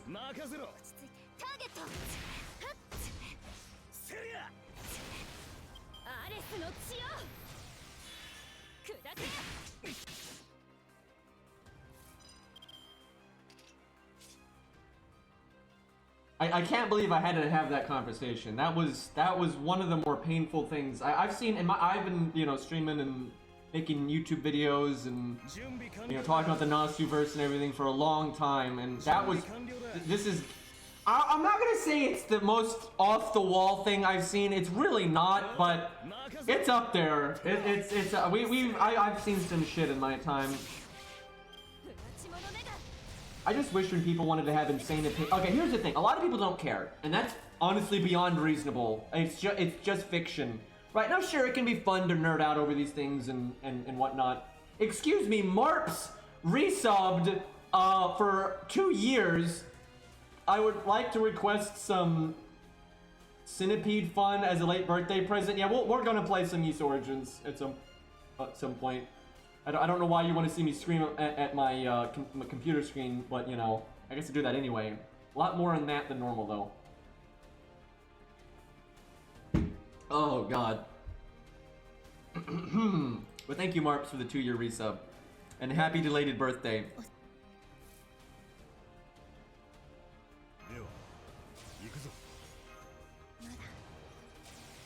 Like, I'm at 98%. Why didn't I just give... I should have just given that to Achilles. I never even used Atlas. Oh, yeah, I did. I don't know what I used it on, but apparently I did. I don't remember that, but I did at some point. What was I talking about, Chad? It was about convoluted bullshit in the... Oh, yeah. So most people don't... Oh, she's dead. Okay.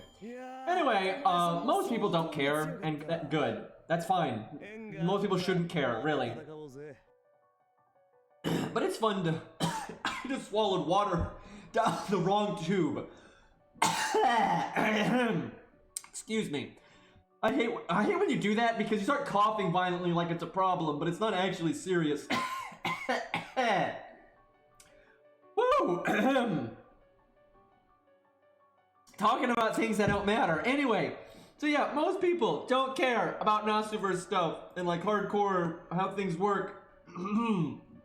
But some people like to, you know, look at things and like get really hardcore about D&D or comic books or whatever, and it's fun to like, you know, look at the different feats of strength or whatever, right? Oh God. Anyway, and so for the people that do care, that's fine too. But if you do care, for the love of God, if you care enough to talk about these things, read the goddamn source material. I don't think that's asking for too much, right? I get it that a lot of the people that don't care don't want to read the source material. That's beyond reasonable. That's beyond reasonable, right? But for the people that do care and do want to talk about this stuff and do want to, like, you know, you can't do that and not read the source material, right? That's stupid, right? That's dumb. And I don't know how so many people. I've seen this many times, not just today. I've seen this so many times. All they do is watch the anime, and then there'll be like some weird XYZ logic that they come up with, like from Monty Python that I just talked about, where the anime doesn't even say anything. The anime doesn't actually say, you know, this is a thing, right? They're just filling in the blanks, right? So the anime will leave a blank, and a lot of times it's not actually blank if you read the source material, but the anime, you know, will imply something is blank because they just don't cover it or whatever. And then you have a million people that start thinking stupid shit like Quetz is the strongest thing that's ever existed in the Nasuverse, or you know, fucking Ishtar bullshit. Like, where a lot of these things are covered very clearly in like how things work and what happens and how strong something is. It's already been covered in like the source material, you know, quite thoroughly. And someone watches the anime and just extrapolates a bunch of absolute insane bullshit. And it's just like, oh god. And again, if you don't care about this stuff, you don't have to read the source material. That's fine. But don't, just please, if you have any interest in those kinds of things, it's like you have to read the goddamn source material. Like, Jesus Christ.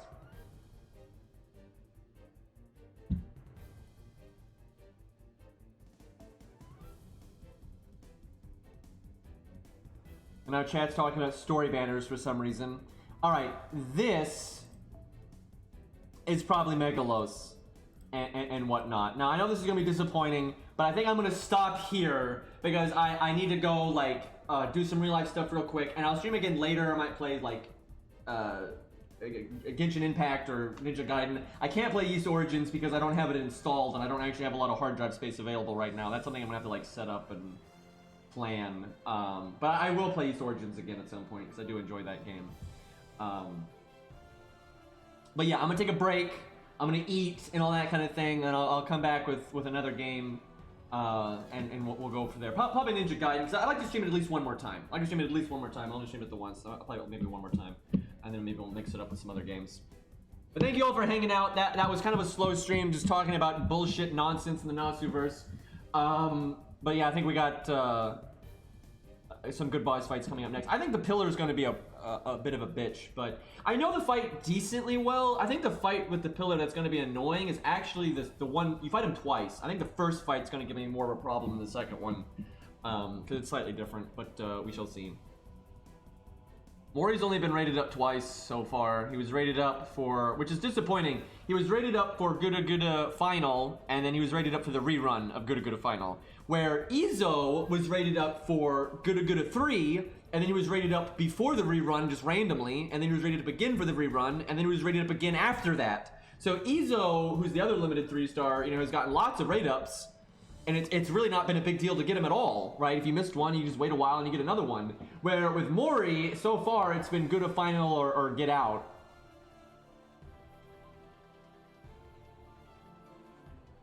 Anyway, okay, I'm gonna stop streaming now, and I'll be back in like 20 minutes or so for those that want to watch me play like Ninja Gaiden or something. And yeah, thanks guys.